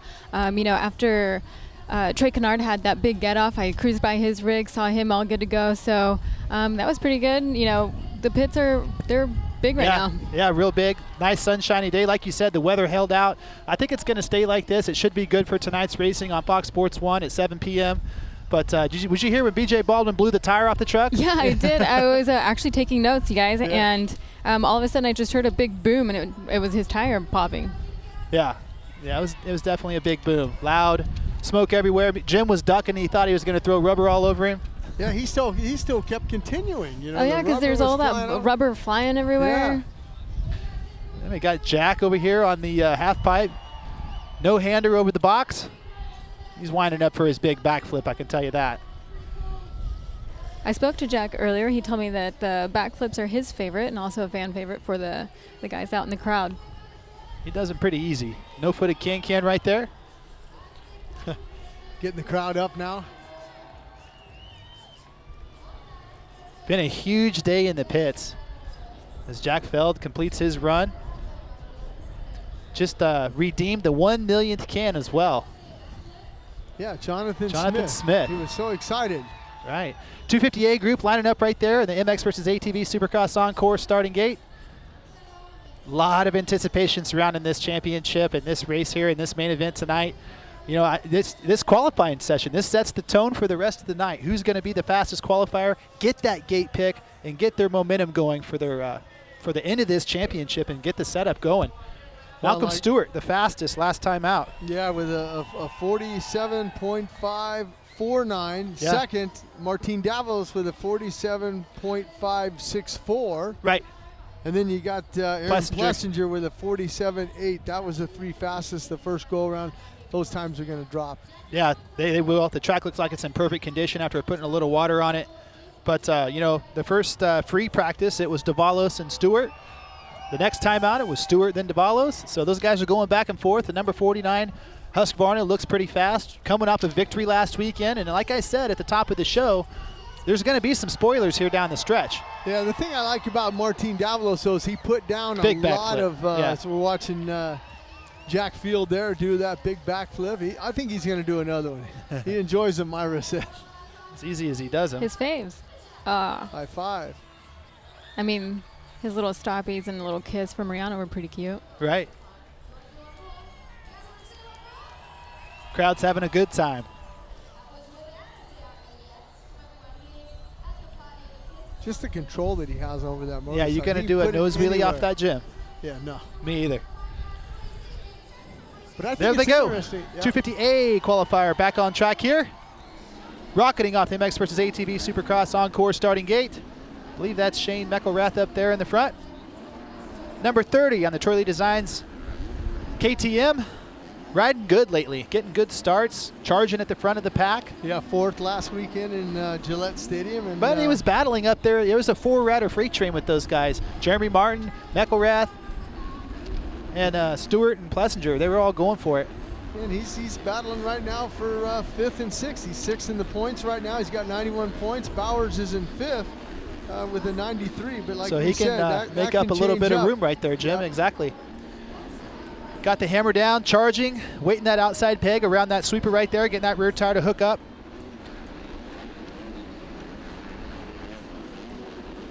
Double, double, triple in the rhythm section.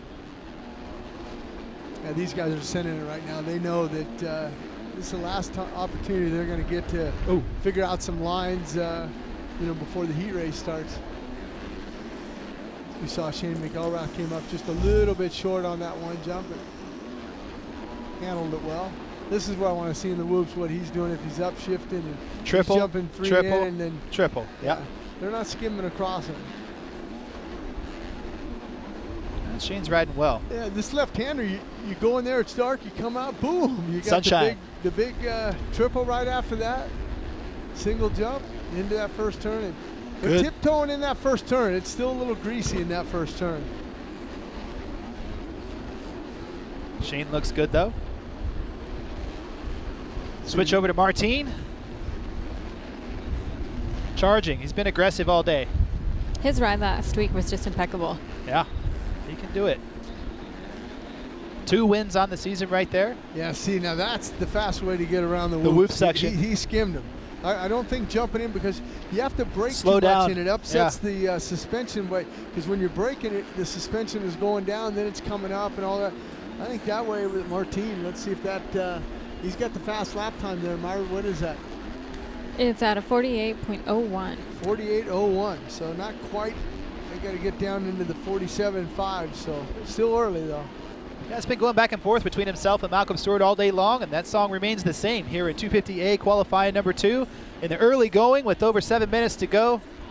Davalos, Stewart, Martin, Luke Rinsland. Luke Rinsland's been riding today. Luke Rinsland jumps up into 3rd right now.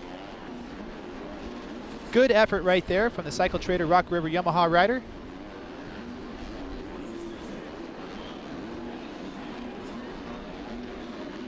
Martin skimming the whoops again. Track conditions are pretty much perfect right now. Optimum traction. The C group's been on the track. The B group's been on the track. So the A guys come out and they're like, thanks guys. Ruts are perfect. Yeah. Prepped it just right for them. Everything's kind of worked in right now. Right along with Martin Davalos. He's saying, get out of my way, boys. There's a man right there looking for victory tonight and pretty much nothing else. 14 points behind in the championship, Jeremy Martin. What could have been, if he doesn't endo at Indianapolis and break his handlebars off his bike, think about those lost points. We could have a 3-rider freight train, for the championship. Well, you don't even have to give him... just give him a top 10. Well, yeah, I was going to say, just give him 4th place. That's 18 points. Where there goes Jeremy Martin moving up to the top there. Right, 47.3. If live timing and scoring is correct, check out the lap times on the top 2 racers right there. Close. Identical. Yeah. Right. Jeremy Martin, Aaron Plessinger, Malcolm Stewart, Martin Davalos, Tyler Bowers are your top 5 with about 5 minutes to go in 250 Group A qualifying number 2. What do you do if that's a fast time and you flip a coin to see who gets that first gate pick? Man, I don't know. I've never seen the identical lap times like that before. I'm sure 2 Yamahas, 2 Yamaha teammates actually. But look at the 47s all the way through the top 4 right there, mere tenths of a second separating the top 4, and it's been like that all season with this group. Yeah, and you look at that as a rider, you get back and you look at the sheet and, hey, what are the lap times? Yeah. And you look at that and you go, man, tenths. I have to get a start because everybody is. You're not going to come through the pack, right? Everybody's fast.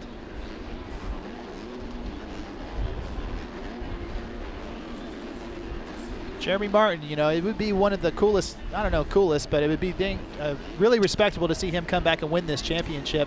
And he'd have to do it in Vegas. You can't make up all those points up tonight, and most, you know, well, you never more know. than likely, right? You can. I mean, I think they're looking at like, hope if I can get 7 of them back. Now I got 7 in Vegas. I got to cut it in half. Yeah, cut it in half. If I can cut that in half, that's manageable. You know, but. We'll have to see. Then it doesn't get any easier because he has to go head-to-head with Cooper Webb in Las Vegas and the rest of the West Coast boys. And it's going to be tough. It's going to be exciting. Can't wait for that. You know, Jim, we've got Gavin Faith in 4th right now. I meant to ask you, so you kind of upped his little hole shot prize a few weeks ago. Did you end up paying up?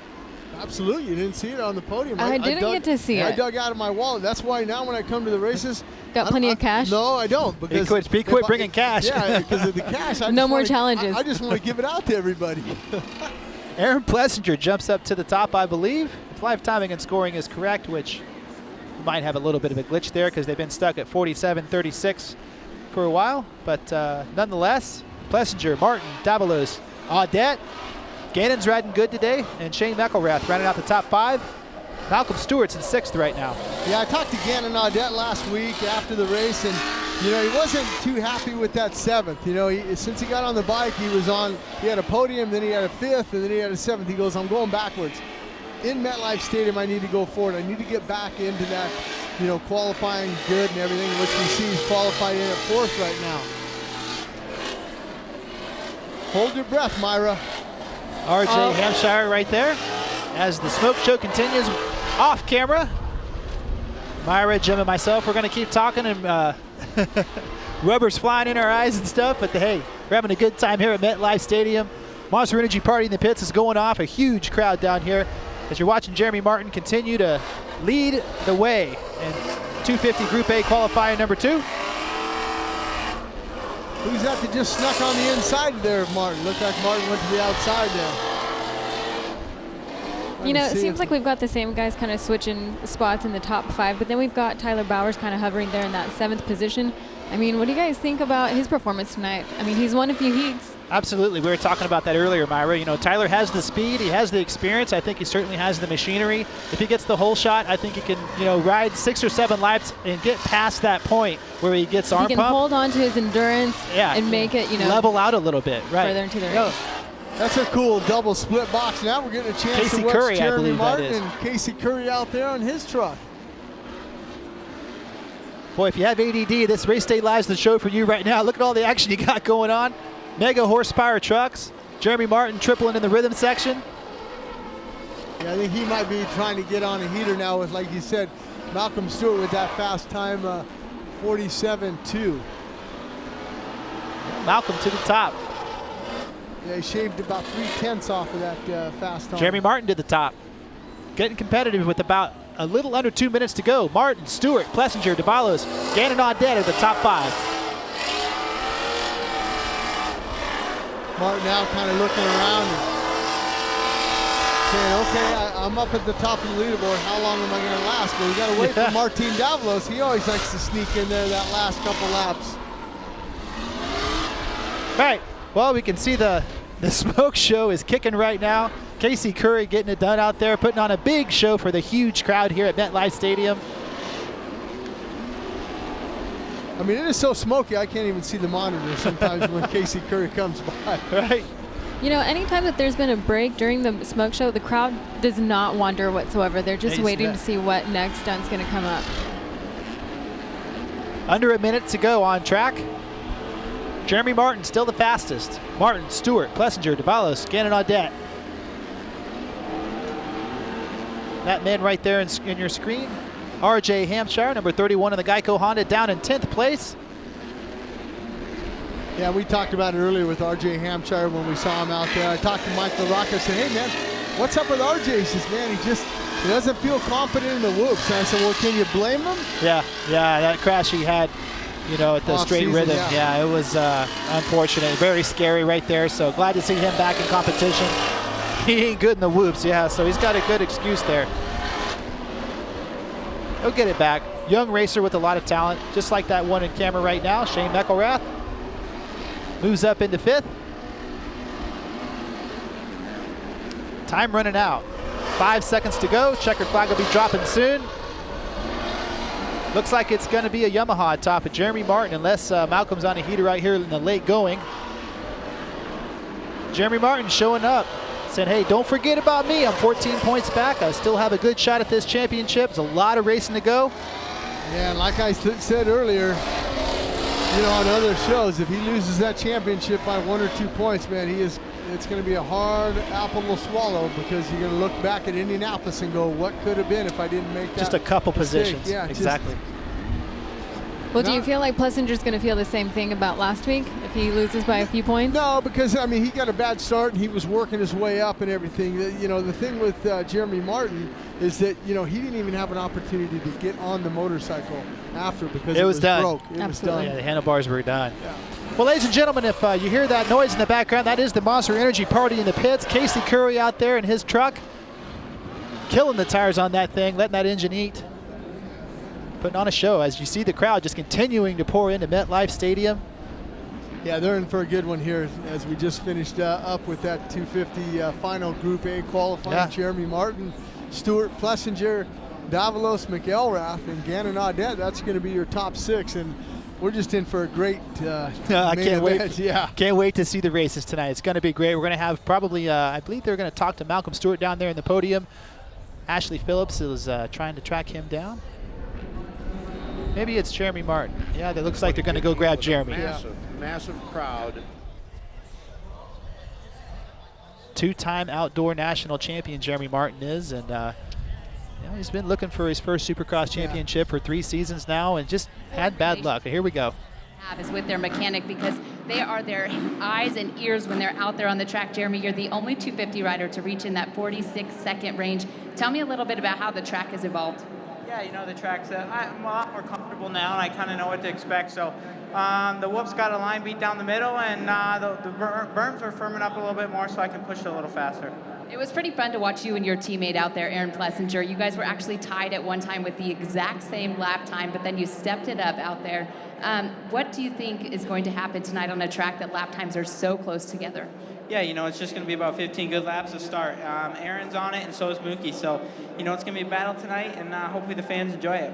You know, points are so important as we head into these final 2 rounds. This is the last time that you'll be on the track with only 250 East riders. Next week we go to Las Vegas, and it's the East-West shootout as well as points paying for the championship. You're not out of the hunt yet in this championship. Where's your focus? My focus is on here tonight in the main event for 15 laps. I want to get the win. You know, I've got 2 wins on the season. It'd be really nice to cap it off with the 3rd one going into Vegas. Well, congratulations on the pole position here tonight. Let's give it up for the Yamaloop Star Racing Yamaha rider, Jeremy Martin, number 6. Yeah. Well, you heard from Jeremy Martin, of course, right there, the fastest qualifier here at MetLife Stadium. And then you heard the last thing he said. I'm going to make this thing go down to Vegas. Yeah, he needs a win here tonight, and he needs some help. He needs his teammate. He needs Davalos. He needs Shane McElrath to get in there.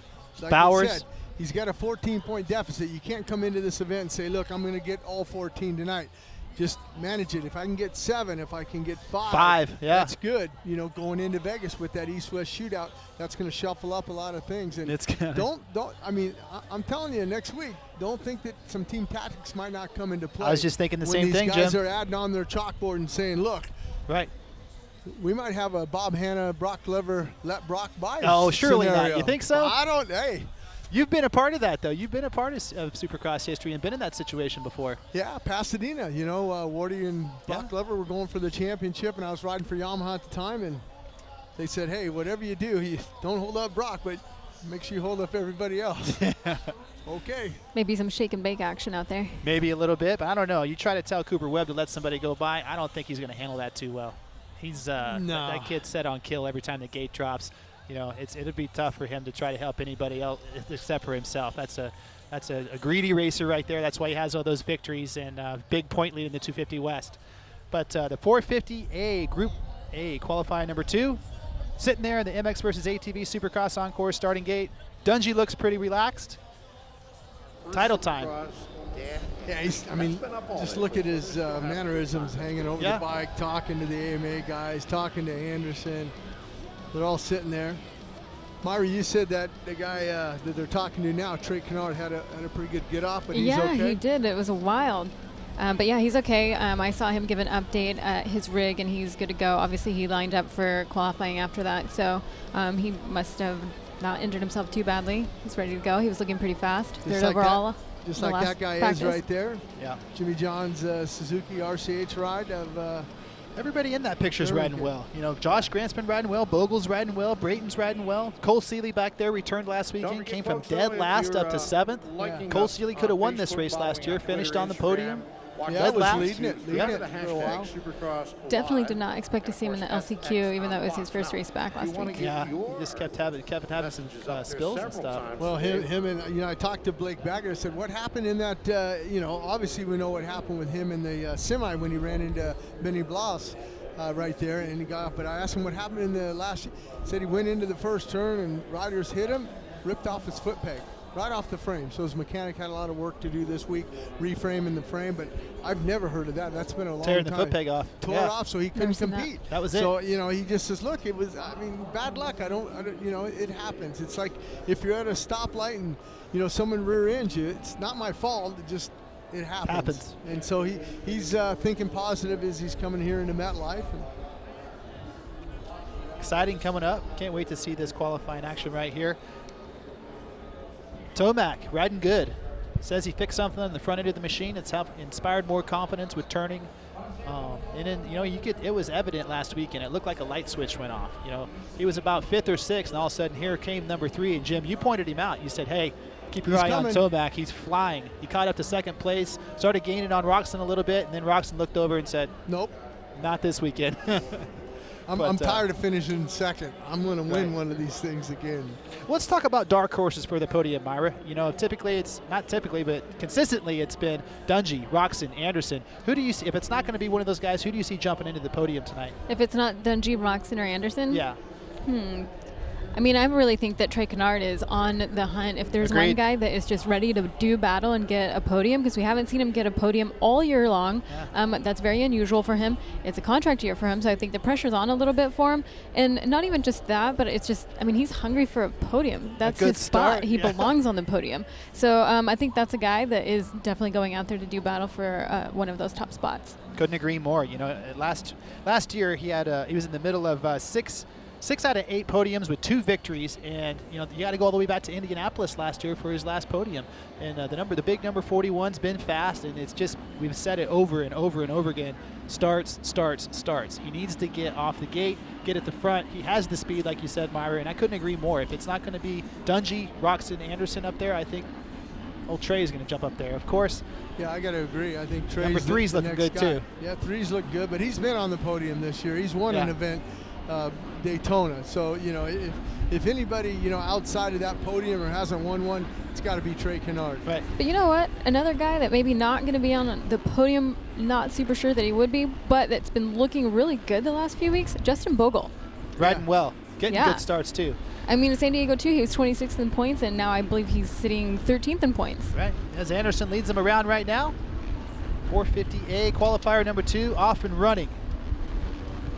This could be an Anderson night too. This kind of reminds me a little bit like his style. Anaheim. I just think that you could put him on maybe getting his 3rd win of the season. Would you guys have put him on the podium for the season opener? Anderson? No. Yeah. We didn't, as a matter of fact, because of that crash that he had in qualifying. He had a horrible crash, and he came back and put that out of his head and came back and got a win. Oh. Lost the front end a little bit there. Tucked it a little bit, gathered it back up. But this is the difference between a 450 and a 250. You're seeing how he can attack the track. You're seeing just how fast he can go with that power that he's got. You can get the speed back. Yeah, if you make a little mistake with that horsepower on the 450, you just twist that throttle, you're back going again. Yeah, let's see what he does here as he's going to go make this left-hander, and he's going to go up and over and then right into these whoops. Let's see what he does. See, they just blitz him like it's nothing. Where you see a 250 guy struggling to get over those things. Even Martin Davalos, he blitzed him, but it's a lot easier to do on a 450. Brock Tickle racing his way back into shape and trying to jump up into the top 10. And once again, there is a a heck of a fight for the top 10 right now. Weston Pike and Jake Weimer are tied with 115 points, with Alessi right behind him, 2 points behind, and then Brayton with a 109. So, you know, Justin's been looking good today, too. Yeah, Brayton, you mean, yeah, absolutely, number 10. Being in the top 10 at Monster Energy Supercross is a big deal. The sponsors like to see that. You know, the championship bonus money is right there in the top 10. Speaking of championship bonus money, though, that big number 1 right there, all he's got to do is get a 14th place.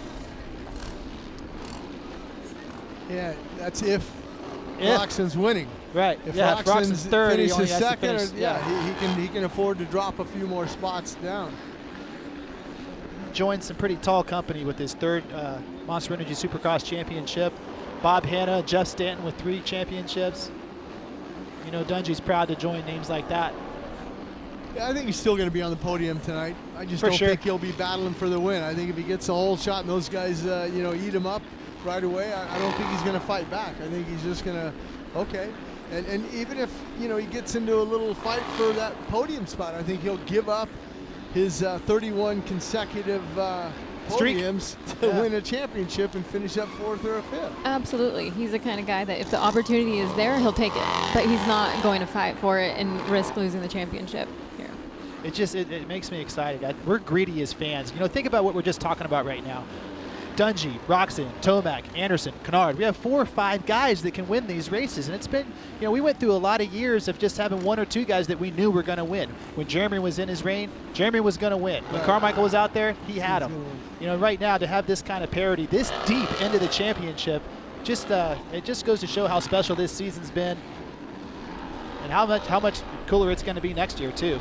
Yeah, and you look at Jason Anderson now with a 47.0. Right behind him, Eli Tomac with a 47.3. Marvin Muskin, there you go, Marvin, a 47.3. And then Bogle, like you talked about, Myra, sitting in 4th with a 47.5. So these guys are so close, and it looks like Anderson might be on another heater as we see Marvin Muskin jump up to the top with a 46. How about that? 6 for He's Marvin the guy Muskin. that might sneak onto the podium. Yeah, I mean, he had guy. a few weeks in a row that he was doing just phenomenal. I think 4 in a his row, wrist was kind of bugging him, and kind of went off on a little bit of a negative trend there for a little bit, but he's a guy that can definitely be up there too. Well, and you mentioned that wrist injury. You know, the tracks we've had in the past, you know, they've been a little bit soft, ruddier. That's a little bit more harder on your wrist, as opposed to something like this that we have here in MetLife, a little bit more, you know, concrete, you know, setting. It's not hard like concrete, but what I'm getting at is that wrist might be feeling a little bit better and not hammered so hard. A little more stable on the harder texture. Don't stop, Jason. Nonetheless, you can't hide speed, and right now the number 25 Red Bull KTM has a lot of it. Leading them around here with 5 minutes to go and 450 qualifier number 2. Top 5, Muskin, Dungey, Anderson, Roczen, Tomac. Once again, if you guys hear a little bit of rumbling in the background, that's the Monster Energy party in the pits, the unknown Harley riders right now.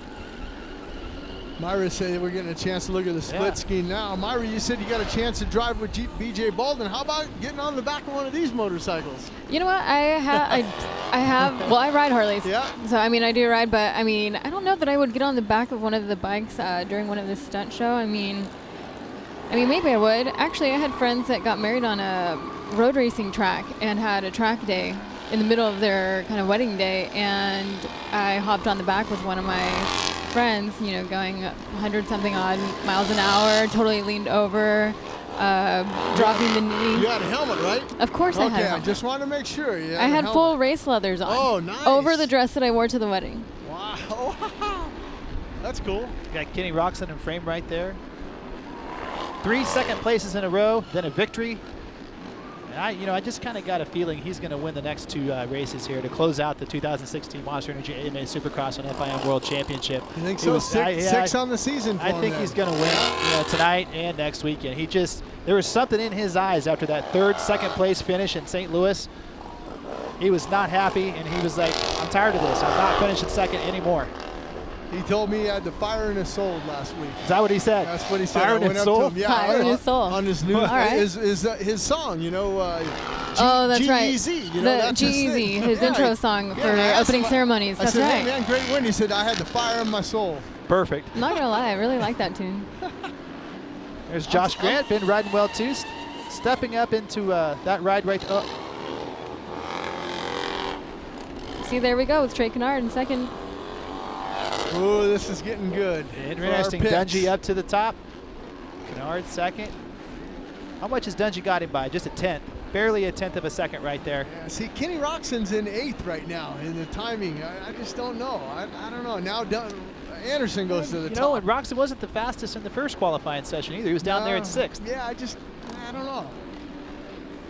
Oh. Little over 2 minutes to go. Still a little bit of time. It is Anderson, Dungey, Canard, Musquin, and it's shaking up right now. Musquin back to the top. 45.8. Yeah. So how about that for a podium? Marvin, Anderson, Dungey. What do you think? Could be. Could happen. That could be a great pick. So Raj-Jalad, if you're listening in, I think that might be a good one. Again, as a fan, it just doesn't get any better. We're up here talking about who's going to be, jump in there into the podium, and the name that we don't mention, Marvin Musquin, is out there leading these guys around right now with the fastest time. Weston Pike sitting there in 5th. And it's a fast time by about a half a second too, Andy. So Marvin, feeling good here. MetLife Stadium in East Rutherford, New Jersey.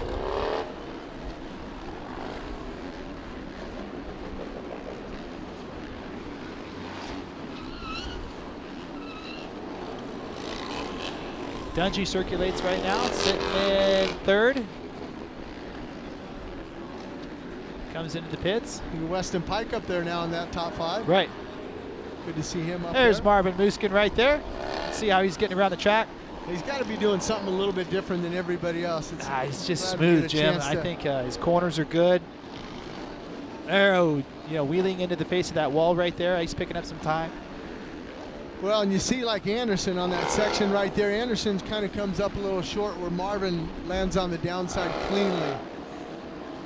See how he does the whoops here. He's going to come up and over the over and under bridge and drop down. And see, now he goes back the other way. Boy, that was a little close right there. Dropped the front end a little bit, tripling out. He just put in a lap. What was that last lap for him? It was a 46.6. So consistent lap times for him, but not that 45.8 that he has. No, that's a fast lap right there. Definitely had everything put together.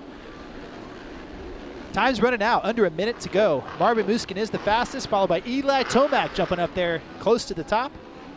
He's a 10th behind Marvin. Trey Canard 3rd, Anderson 4th, Dungey 5th.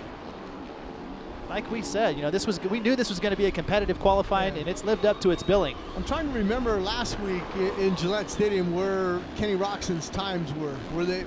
I don't remember him being up in the top 3, was he? He was kind of down a little bit. In qualifying? Yeah. I thought he was a little better than, where's he at right now? He's in 6th. He's still down in 6th. That's what he was in the first qualifying session too. Yeah. But what do we got? He's a couple tenths off, maybe 7 or 8 tenths. I think he can find that. Maybe it's a setting on the bike that isn't quite getting it to turn the way he wants it to. So we're watching Justin Bogle right there.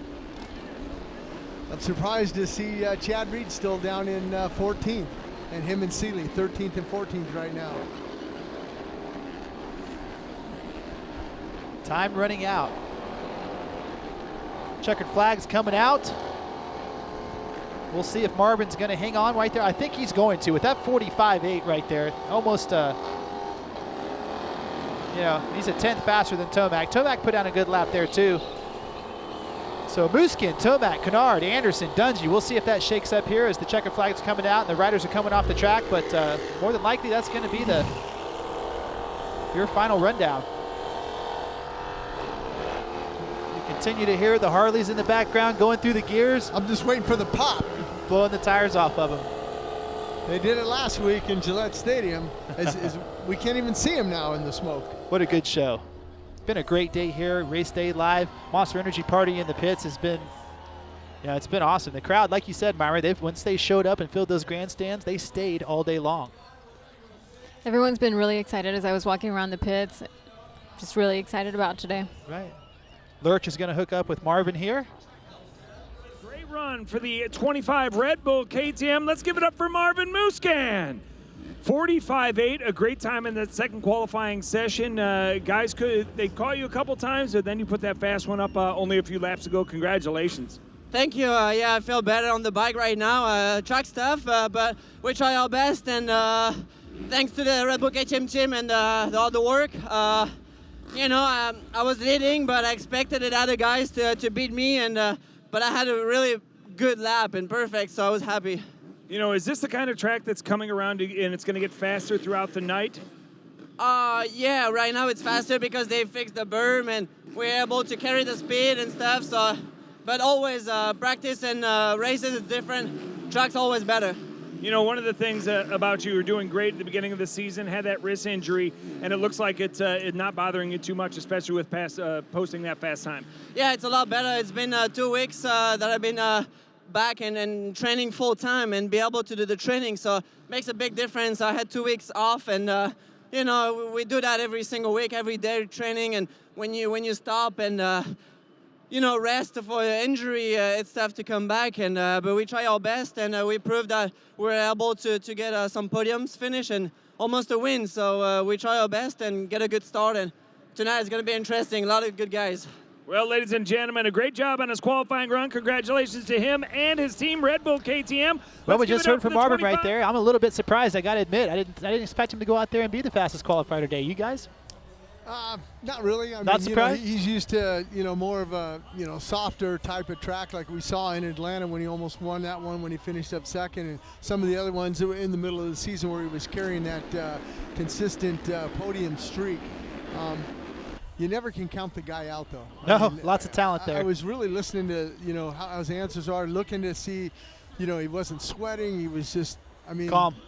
Very calm, very relaxed. He won here last year.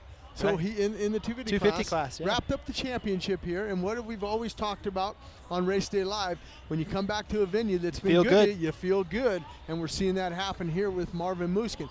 But with that being said, our picks are coming up. Do we put him on the podium? Well, it's time right now. You're setting us up, Jim, for the final Rocky Mountain ATV MC Fantasy segment. Let's roll it. So go ahead and pick up where you left off there.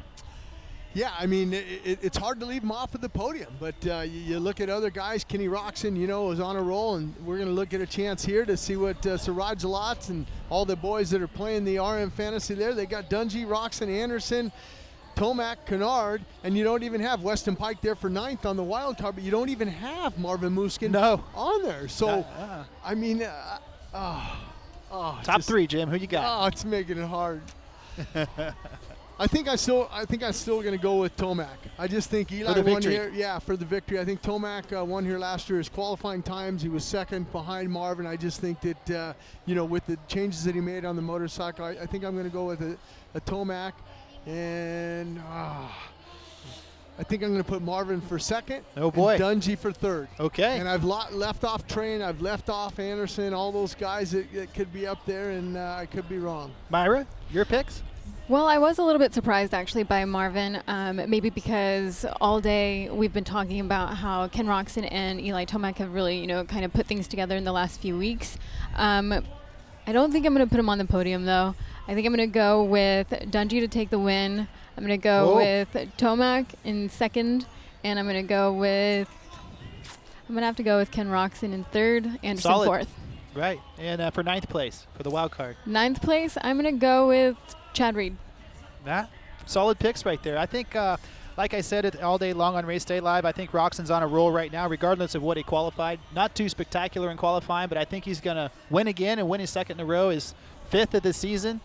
Kenny Roczen, I think, 2nd place, Eli Tomac, and 3rd, Ryan Dungey, the new champion. 9th, remember, it's double points here today, so we got to give these guys some good information. But 9th, my wild card, I think we're going to put Weston Pike. Man, you always put the pressure on the guys, as we're seeing here the points now for the RM Fantasy there, and S. Martin 4 leading it. 50-point lead, but like we just said, double points here tonight. Right. So it's not over yet. They haven't given away that brand new Toyota Tacoma yet, or the Kawasaki 450, or the Kawasaki 250F. The grand prizes there.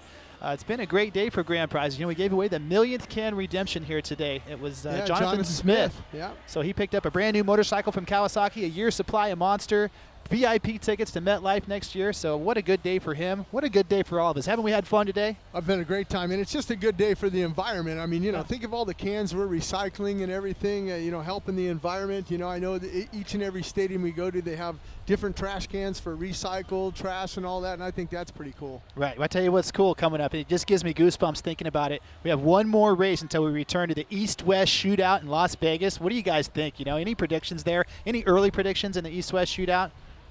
Oh, man. Do you see it's one so coast sweeping the podium? I don't think so. I don't see the one coast sweeping the podium. I don't think so. No? No. Not with the way the guys on the East Coast have looked. I mean, the West Coast guys were looking pretty strong, but, I mean, these East Coast guys have been ripping. Fast. So I really don't think that any one coast is going to take the podium. Well, and the other thing, too, is with the East Coast riders, with the track here, we have a MetLife Stadium, a little bit harder. So they're getting a little bit more acclimated because it is going to be hard and dry, Blue Groove in Las Vegas. Sam Boyd Stadium. You know, the West guys, they always got to have an advantage there as we're getting a chance to look at it now. May 7th at East-West One more, Shootout. guys. Can you believe it? Round 16 here tonight. MetLife, and then we got one more in Sam Boyd Stadium next weekend. And don't forget Amsoil Arena Cross on May 6th on Friday. Gavin Faith joined us here on Race Day Live. He's got an 8-point lead over Chris Blows. That's going to come down to the wire, but it's going to be a great show here today. We've had a good time. Thank you, Myra. Thank you, Jim, for joining, and being a part of the crew here and talking about the party in the pits and everything. It's been awesome. Fox Sports 1, 7 p.m. Tune in. We'll see you next week in Las Vegas.